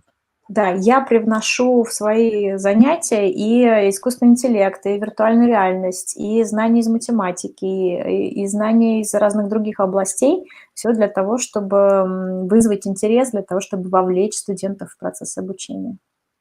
So one of the things I do now, this was just before lockdown. One of the things I do is that at the end of these are students who are studying to be what we call storytellers and entrepreneurs, but I find and put them in a studio where they will present live. И вот то, что мы делали незадолго до карантина, как бы мы все сели на карантин, это студенты, которые изучали сторителлинг и хотели быть вот предпринимателями в области медиа. Мы их собирали в одну аудиторию. And again, to the interdisciplinary approach means that whilst the student is interacting with other students, the people she has in front of her, one of them is her mentor. You mean among the students is her mentor? Yeah, the student you can see here on the far right side is her personal mentor. So I find my students people from industry who will mentor them, and they do it for free. Я привлекал бесплатно к процессу обучения людей, которые были такими менторами. Вот там справа сидит человек, который является таким ментором, руководителем для женщины, которая выступает. And I think it works because often students can naturally tire of us lecturers. И мне кажется, это работает, потому что студенты, конечно, утомляются, когда мы им слишком много там, читаем лекций. On one of the videos that, one of the slides I showed earlier, I'm just going to come off this for a moment. I'm going to show you how we turned, I said I turned our lecture into a TV show. I'm going to show you that after each 15 minutes, we brought someone on who was new, so the voice would change and there'll be new interest for the students. I'll see if I can find that. И вот мы говорили о том, что я стараюсь превратить свои занятия в такое ТВ-шоу, аналог ТВ-шоу, и каждые 15 минут мы должны что-то менять, да, и даже если это просто интонация или высота голоса, да, что-то, что привлекает внимание, какое-то изменение. Okay, I probably won't find that now. Let me just see. Is it there? Very quickly. No, I will come back to that. But the important thing is, if I show this slide now, can you see this? Well, you're seeing the PowerPoint. Good. So if I go back to the PowerPoint here, this is Nazma. Her name is Nazma. The teacher's name, the presenter's name. No, this is a student. Yeah, this is my student. I've turned her into a student. After we finish the lecture, the students' teams will present in front. I build a studio for them to present, and it doesn't matter what they're teaching. I'm teaching them, but they will present. And these are not TV presenters, but they're being interdisciplinary. То есть вот эта девушка, которая выступает, это студентка на самом деле. То есть получается, что они делают некие проекты, а потом их презентуют для, в том числе и преподавателей своих научных руководителей. So that program at the top right exists in Cardiff. You can see it says Cardiff, something is happening. The student you saw there, her work is at the bottom, called The Journey. And you can see her work at the top, Escaping War. And you can see me in the studio here, and you can read at the bottom what one of the most dynamic businesses in London said about the course. Ага, и здесь разные картинки. Вот с университет Кардифа справа наверху, там, где преподает Дэвид, внизу слева это вот, собственно, там, где он преподает в аудитории. Escaping War — это как люди, бежавшие от войны. Это такой проект, который делал вместе со студентами. И вот здесь есть отзыв, который был написан об этом курсе. I can't read it, too small for me. Oh, it's too small. It basically is saying that the Guild of Entrepreneurs, which is one of the big companies, big business companies in the UK, they are entrepreneurs. Says it's very proud to be working with our group where they are giving back to society. Ну, и это очень такая признанная группа, которая занимается предпринимательством, и она оставила очень хороший отзыв о курсе, что мы будем счастливы работать с этими студентами, вот, собственно, когда они присоединяются к бизнес-сообществу. So one of the things we found out is that if we let students try and solve problems, then this diagram here, we can add knowledge when they need it, rather than give them too much knowledge at the beginning. И если мы вовлекаем студентов в процесс решения проблем реальной жизни, то мы можем им давать некие знания в процессе того, как они понимают, что эти знания им нужны, вместо того, чтобы заваливать их, так сказать, знаниями в самом начале, которые еще пока непонятно, как применить. In other words, we give real-life problems, but we don't try and get them to solve it in one go, because we know that we will make mistakes, and we believe that by making those mistakes, they learn better. If we can give them the framework to do that. In other words, we don't use exams punitively. Exams mean that we're not waiting for them to do the big exam. We do mini step assessments each time, so they get better and better. И когда мы ставим перед студентами проблемы реальной жизни, мы не ждем, что они их решат, так сказать, за одну попытку. Да? Мы знаем, что они в процессе этих попыток будут допускать ошибки и на этих ошибках учиться. Поэтому мы, например, не организуем для них экзамены в таком виде, в котором они в обычной школе проводятся, как некое такое большое испытание. Да? Мы на каждом шагу делаем такие какие-то оценочные, как это сказать, мероприятия, которые, опять же, позволяют посмотреть, в чем была ошибка, как ее можно исправить, как можно решить проблему по-другому и так далее. И вот в этом состоит, собственно, процесс обучения. So what happens is knowledge becomes a conversation. То есть знание становится диалогом, беседой. Which leads me on to this. This is the model that we use to help students. Да, и что приводит меня вот к показу вот этой модели, которую мы используем с моими студентами. You can read some of those things to them, but it's like a linear path. We first ask them to systems assess the problem.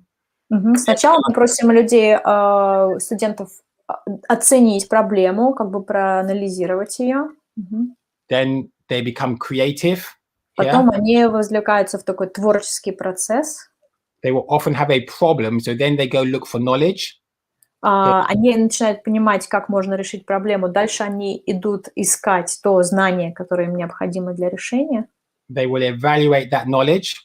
Потом они оценивают это знание, And then they will deliver. И потом они его как бы привносят, да, и выходят с каким-то решением. And then they start again. So each period we ask them to, even if they don't know what the answer is, to become confident at giving something so that we can build them over a period of 12 weeks. И вот этот цикл повторяется вновь. То есть мы даже говорим им, что даже если вы не знаете ответа, мы хотим, чтобы вы были уверены в том, что вы какое-то решение предложите, а в процессе, так сказать, вот этого цикла мы поймем, насколько это решение работает, не работает, и что еще нужно для того, чтобы оно стало лучше. The T here stands for what we call a T person or a pie person. It's someone who has multiple different skills, and Steve Jobs was one of those. So we encourage that experimentation within the class. И мы очень побуждаем студентов к экспериментированию. Мы призываем их быть такими людьми типа Т, как Стив Джобс. Это, то есть, человек, у которого много разных талантов в разных областях. So this is a problem we gave our students 3 weeks ago, and this is what they're going to try and solve. This is a real life problem at the moment. Вот такую проблему из реальной жизни мы предложили своим студентам 3 недели назад, и будем смотреть, какие решения они предлагают. And we've seen encouraging results that they've thought themselves, and where they've got stuck, we've given them knowledge that helps them think through that problem.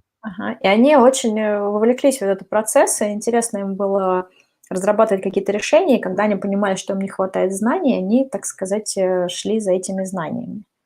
Here's something I quite like. Here's a question you might ask yourself and see if you can come up with an answer. Вот этот пример я очень люблю. How did she help vulnerable women suffering domestic violence? How did this young woman here, using a website, how did she help vulnerable women suffering domestic violence? Do we want our audience to answer that? Yes, yes.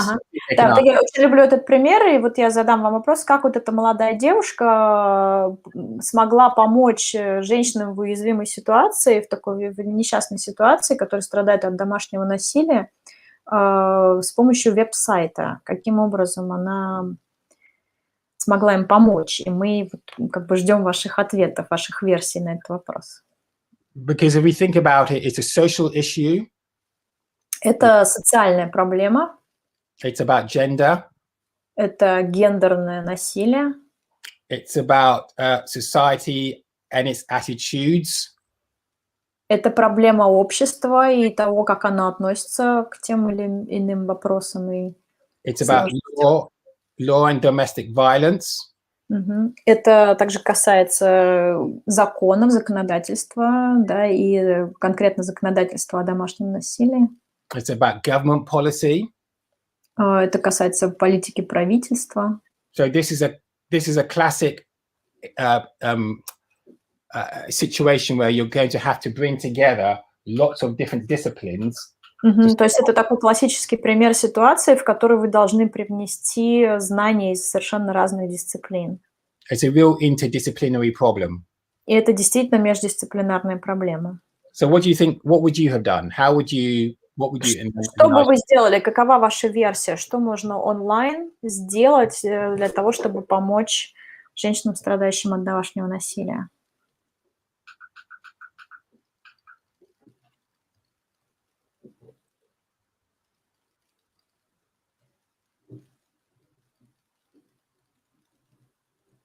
I'm going to wait because this is I like this one. I found this one online. I think it's a really good. Да, я нашел этот пример онлайн, мне он очень нравится, и я знаю, что у нас задержка в эфире, поэтому я хочу подождать ваших ответов. Any ideas coming through? Есть какие-то идеи, которые у вас появляются, что можно сделать? Otherwise, I'll dance again. А то я опять начну плясать. To organize an online hotline. Okay, yes, okay, I like that. It's very Да, good. мне нравится идея, отлично. Мгм. Anyone else? Еще какие-то есть ответы?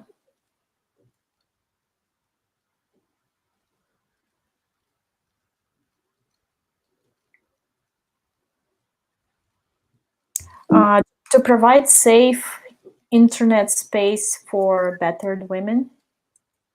Okay, yep.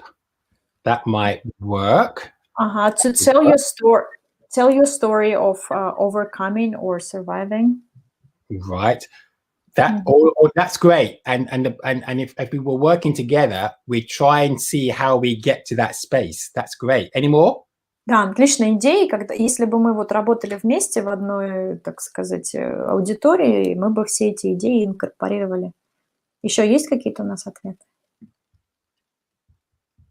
Okay. So can you see that at the moment? Can you see the answer? I'm going to show you the answer.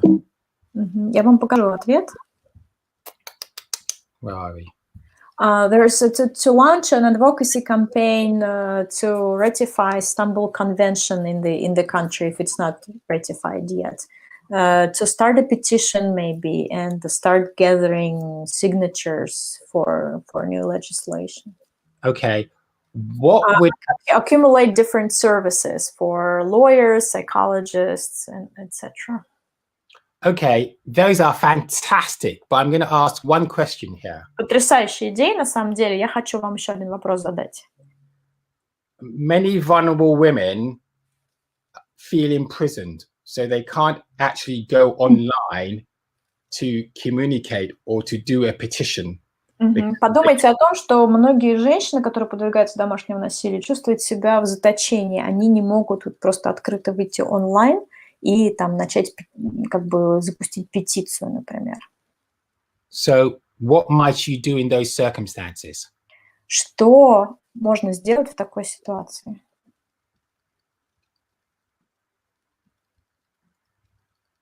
It's like a hint question, right? It is, yeah, because this is the critical thing. When we give Да, вот это такая подсказка в виде дополнительного вопроса, да, что можно сделать онлайн?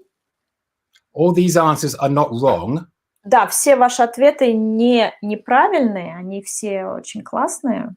But by narrowing down the parameters now, I'm getting you to rethink the idea, and that's Ну вот подумайте снова об этой проблеме, когда я заужаю, так сказать, ее условия, да, то есть помните о том, что очень многим женщинам, пострадавшим, сложно выходить в онлайн-пространство с какими-то идеями или с историями, да, и что можно сделать вот в ситуации, когда это небезопасно.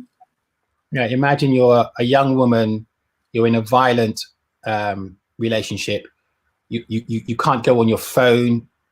If you go on your internet, you'll be monitored by your boyfriend or husband.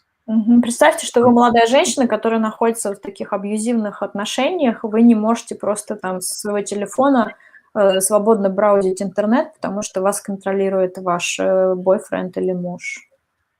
So how do you communicate to anyone that you need help? What now, based on what you've thought so far, would you do this time? И вот все ваши идеи, вот о которых вы подумали до этого, вот как бы заустьте эту проблему, вот как вы можете прокоммуницировать проблему, что вы не можете свободно общаться с тем, с кем вы хотите общаться, вы не можете рассказать, что вам нужна помощь. To post some picture that would not relate to the violence, some signal picture. Fantastic, I like that. What would they do? What would you build? Отлично, да, вот что бы вы использовали? Это очень хорошая идея. What would you build? Что бы вы вот сделали?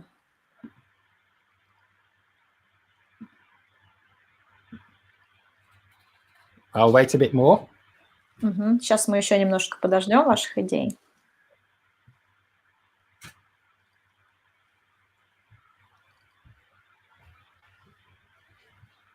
I've been sitting down for too long. I want to get up. Да, уже хочется встать, потому что слишком долго сижу. So now you have to dance. It's like from our Soviet spy movie about Otto Stiglitz, who was a spy in Germany, the Russian intelligence worker to use a plant on the window as a symbol that like I need help. Brilliant. Okay, because we set the same challenge, and then but this is what she did. I'm going to show you what she did. Okay. Да, прекрасно. На самом деле мы ставим такую же задачу перед своими студентами. Вот что сделала эта девушка конкретно, почему мне этот пример так нравится. What she did is this. Here we go. Share. Oops. Share. Where's my share? Stop cam. Where's my share button? Okay, it's hidden. Sorry. Сейчас Дэвид ищет кнопку для расшаривания экрана. So you can now see me here. Let's go and share the screen and see what she did. Because this is the kind of problem solving in the class that really gets people interested. И вот вовлечение в такие решения проблем, процесс решения проблем, это очень всегда захватывает студентов. Они заинтересованы. Ага.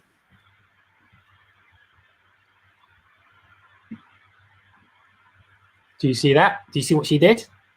Yeah, can you read that? Yeah, she set up, this teen set up a fake cosmetic site so that women could go on there and their husbands or their boyfriends would never know because they say, I'm buying cosmetics. But on there, it was a secret link to report like domestic violence. То есть эта девушка сделала такой веб-сайт, она сама еще подросток, ей 18 лет, который выглядит как сайт для онлайн-покупки косметики. То есть если муж или абьюзер какой-то еще, бойфренд смотрит, она может просто сказать, что я покупаю косметику онлайн. Но зайдя на этот сайт, она может запросить помощь и может сказать, что вот я в таких отношениях, мне нужна поддержка, мне нужна помощь.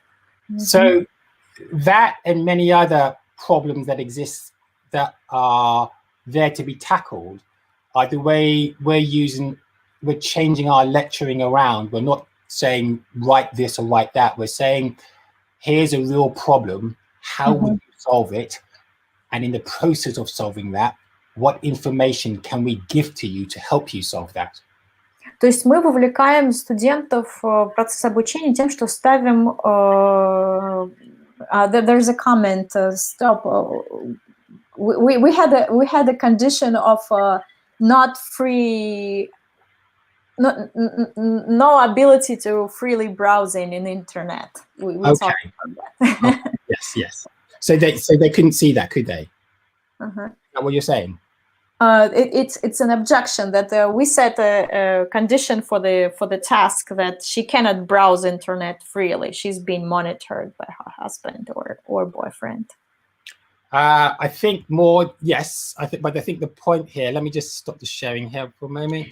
Да, сейчас я переведу то, что Дэвид до этого сказал, что мы вовлекаем студентов в процесс решения реальных задач, и мы не говорим, там, напишите это, напишите то. Мы говорим, как решить эту задачу. И в процессе поиска решения этой задачи или этой проблемы мы спрашиваем, какие знания мы можем вам дать, которые бы пригодились вам для процесса этого решения. Yeah, I just translated what you said before, and how do we respond to this? Yeah, but the idea with cosmetic shop is a super idea. Yeah, and it's and the idea aside, it is just getting people to think analogically, laterally. That's what we're wanting students to do. So it's not about, okay, if you can translate that, yeah. Да, и идея в том, чтобы люди, наши студенты учились из примеров, да, и мыслили каким-то аналогичным образом, то есть не повторили то, что уже сделано, а вот как бы могли смотреть на проблему вот с этого угла. There's a reason for that. This is a table, a survey done by PCW, PwC, PricewaterhouseCoopers. They're now called PwC. They say in 2020 and in 2025, the three here are the top main skills that generations would need. Can you see them? Problem solving. Было проделано исследование PricewaterhouseCoopers, которое сейчас PwC называется сокращенно, про то, какие навыки будут наиболее востребованы и прогноз. какие будут востребованы в будущем. И вот мы видим тут 2015 год и 2020, и вот в 2015 креативность, такой творческий подход, он находится на 10-м месте, а в 2020 он уже поднялся на 3-е место. So we read about creativity, which was on the 10th place in 2015, right? Yeah, is now in 3rd place. Да, и сейчас он на 3-м месте. You know, so there's the increasing skills are now being asked for people to solve problems, but also be critical and creative in doing it. Сейчас больше запрос к людям как бы ставится в том, чтобы они могли решать сложные задачи, чтобы они могли критически мыслить и были творческими, разрабатывали какие-то творческие подходы. We're coming to the end quite soon, but if you have any questions, please, before I get there, just throw them out. Да, если есть какие-то вопросы, мы сейчас уже подходим к концу мероприятия, поэтому успейте задать свои вопросы, чтобы можно было успеть ответить. I agree with this article on the screen that says skills are the currency of the future. Soft skills and hard skills. It used to be a knowledge economy. Now there's so much knowledge that it's going to be the skills you have to turn that knowledge into something. И я очень согласен с заголовком вот этой статьи, которую мы сейчас видим на экране, что навыки – это такая валюта будущего. Раньше у нас были в почете, так сказать, раньше мы говорили, что навыки – это экономика будущего, да, сейчас мы понимаем, что то, что называется soft skills, такие мягкие навыки коммуникации, да, и решения проблем, креативности и критического мышления, они все больше и больше будут востребованы. Все больше мир, так сказать, требует от нас таких навыков. We've had, I'm going to go back to this, the stacked model again, because that's what we use. But I think it's important to outline some of the things we've been talking about. Да, мне кажется, важно подытожить вот некоторые вещи, о которых мы сегодня говорили. We've been talking about building learning worlds.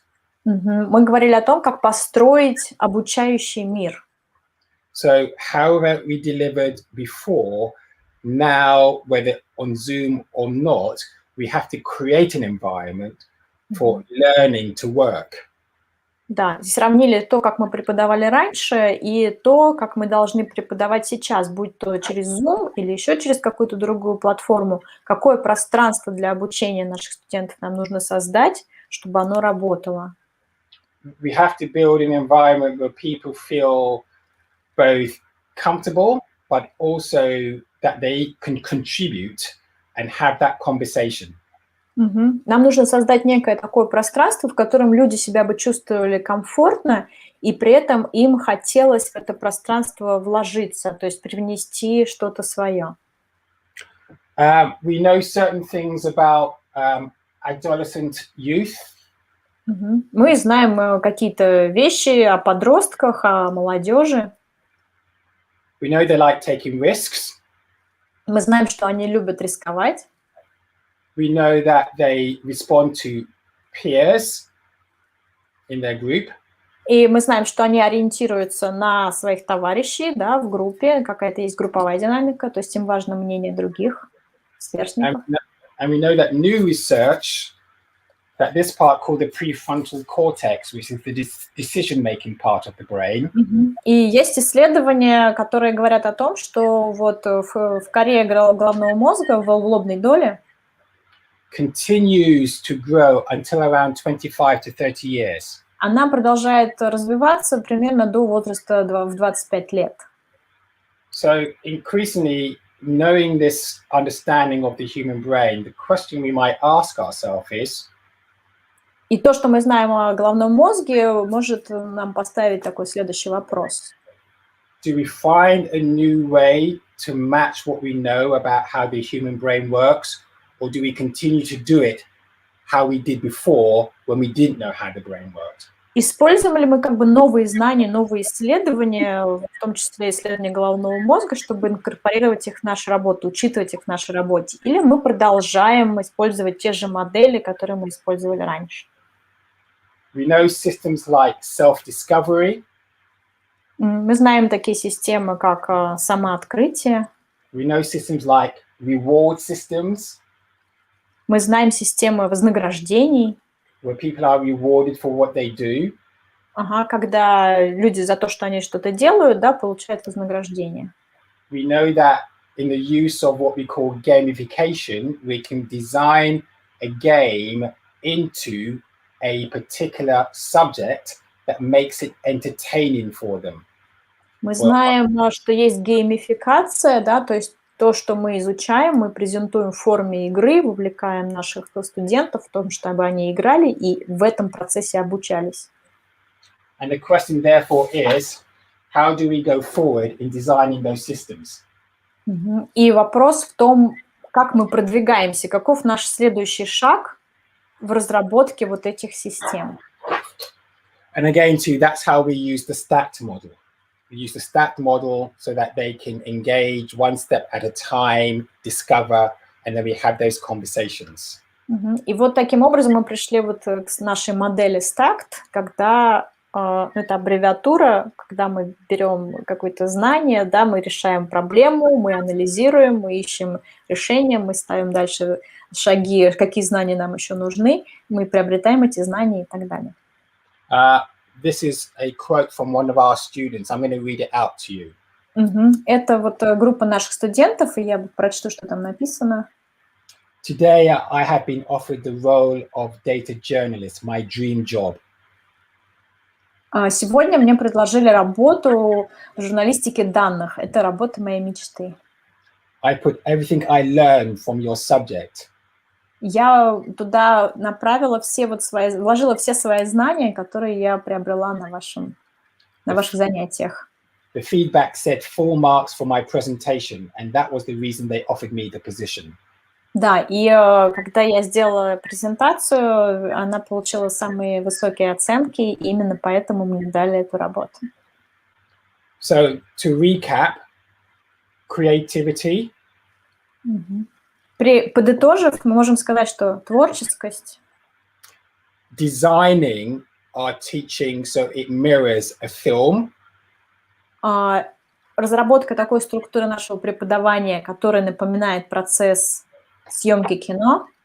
You know, remember this? И просмотра кино. Вот мы помним, да, вот этот график с привлечением и удержанием интереса. Making our interactions more conversational. Делая взаимодействие со студентами более диалоговыми. Using storytelling where people begin to follow our narrative or some of the things that we might have done that might have been dangerous or might have make people follow us mentally. Используя процесс сторителлинга, который говорит о том, что какие-то истории, может быть, опасные, какие-то полезные, и какие-то как бы побудят людей последовать нашему примеру.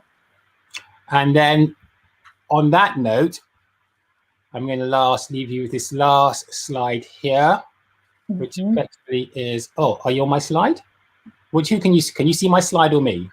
I can see you. Now I can see the slide with skills are the currency of the future. Okay, great. So I'm just going to change that over. Just give me 30 seconds to get that slide back up. Where's it gone now? And now I can see you and your TV set. Okay, so just... Yeah, so here we are. So just with that, so you can now see me. So I'm really going to end with this one slide here. Because these are random books that have View magazine, right? Yeah, no, that's me saying thank you, and that's my to my Twitter handle. But all of these are some of the books that have featured some of the things I've been speaking about today in terms of learning.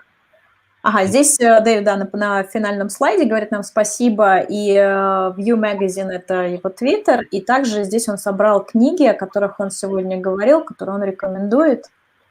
Так что вы можете, наверное, себе их...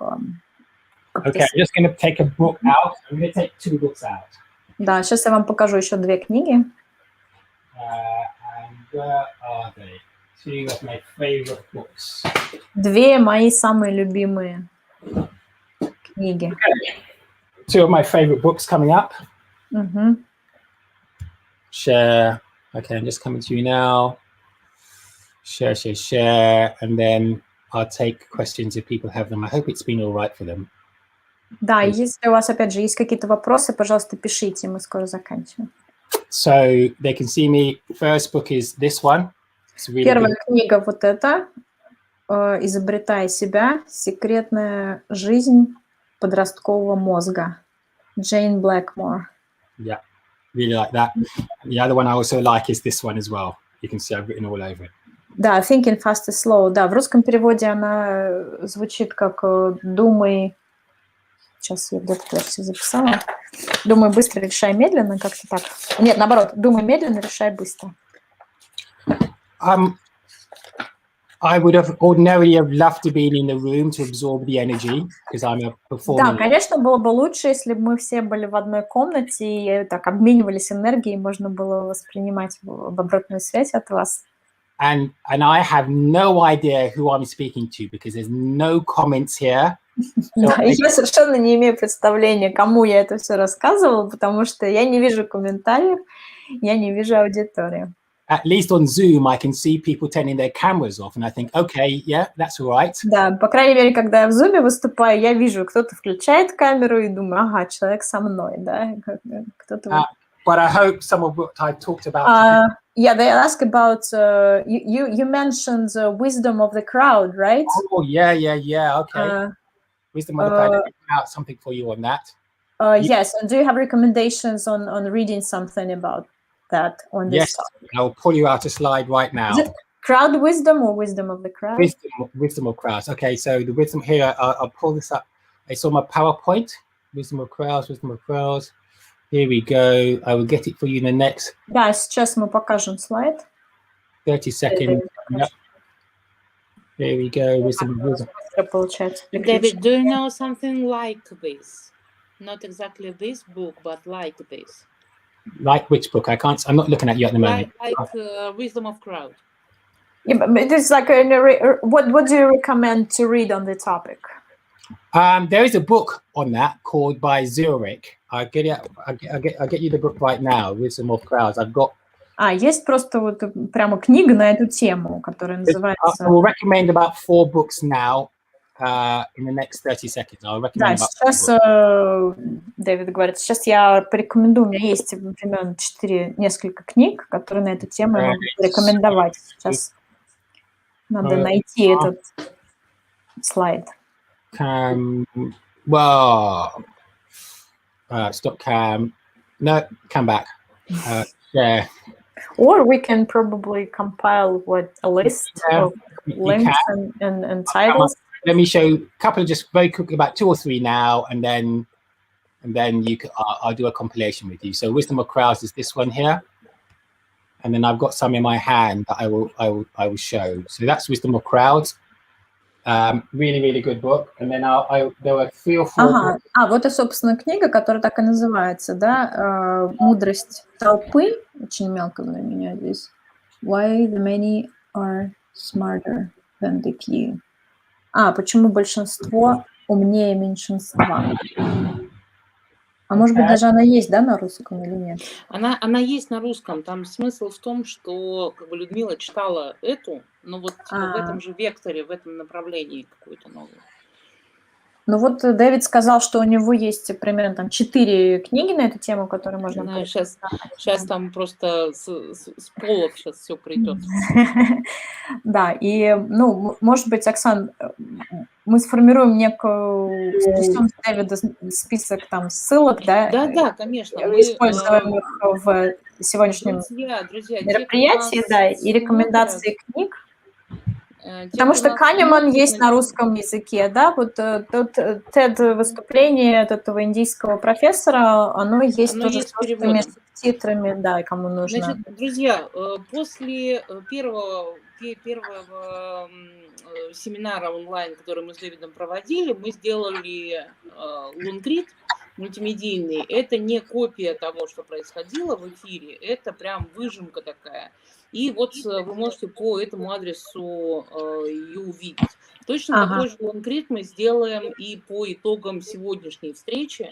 То есть мы с выжимками, со ссылочками все сделаем это в таком мультимедийном интерактивном виде, так что, конечно, все материалы будут.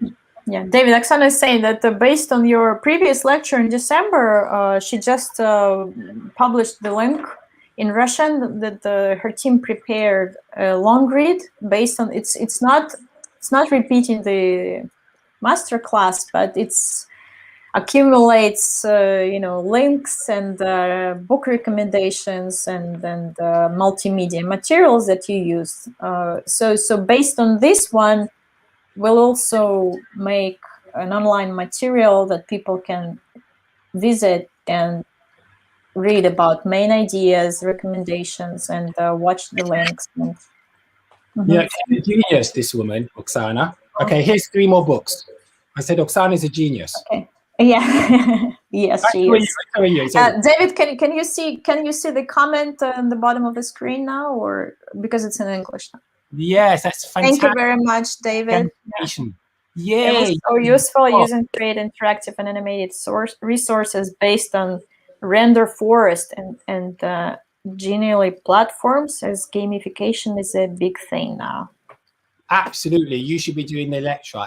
Is it Оксана Новикова. Oksana, that's fantastic. I'm going to show you. Вам нужно было сегодня лекцию читать. I'm going to show you 3 books really quickly that are really extraordinary. This book is brilliant.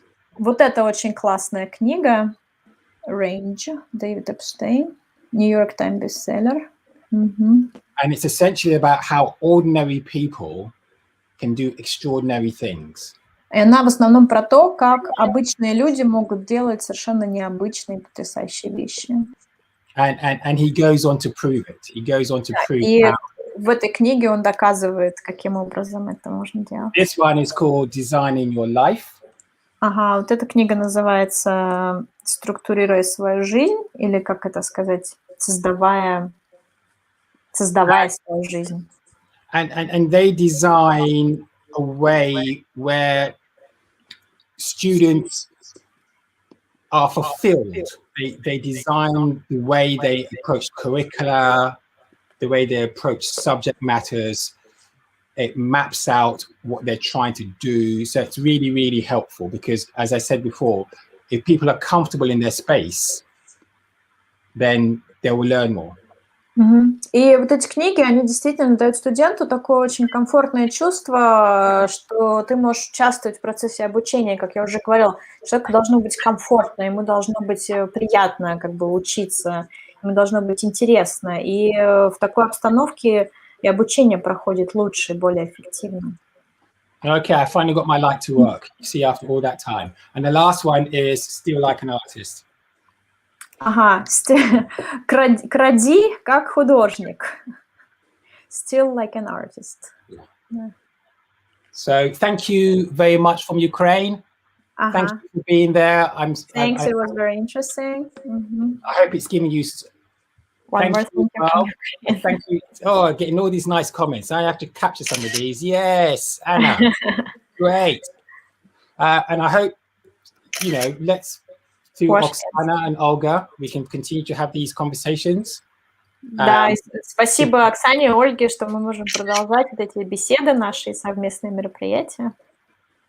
So it probably leaves me to say again to Oksana and to Olga, and Olga, thank you very much for your translation. I know I speak too fast sometimes, my bad, but I look forward to seeing you and being in Russia in the near future again. Да, хочу поблагодарить всех, говорит Дэвид, да, спасибо Ольге за перевод, потому что я знаю, что я говорю быстро, но я тоже хочу сказать, что я учусь тоже в процессе перевода Дэвида каждый раз, мне кажется.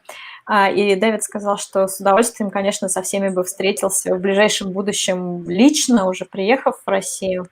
Было бы здорово увидеться офлайн. Can we take a selfie? Да, сейчас мы сделаем селфи. There you go. Друзья, всем огромное спасибо. Значит, все материалы, которые мы создаем, можно найти на сайте «Сделано медиа». Приглашаю вас Вы можете там смотреть и кейсы, и мануалы, и разнообразную информацию по мультимедиа, и полезные истории. Подписывайтесь на нашу рассылку, вы будете в курсе всех наших мероприятий, встреч, событий, и сможете каждую неделю получать полезную информацию, вручную подобранную для вас. Приходите в Facebook, в Сила Медиа Клуб. Там здравые, интересные люди, которые всегда открыты для профессионального общения.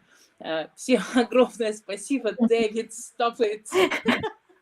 No, why not? Ну, потому что это все в Твиттере потом будет. It's all going to be in Twitter. Why not? We're public. Okay. Thank you very much indeed, David.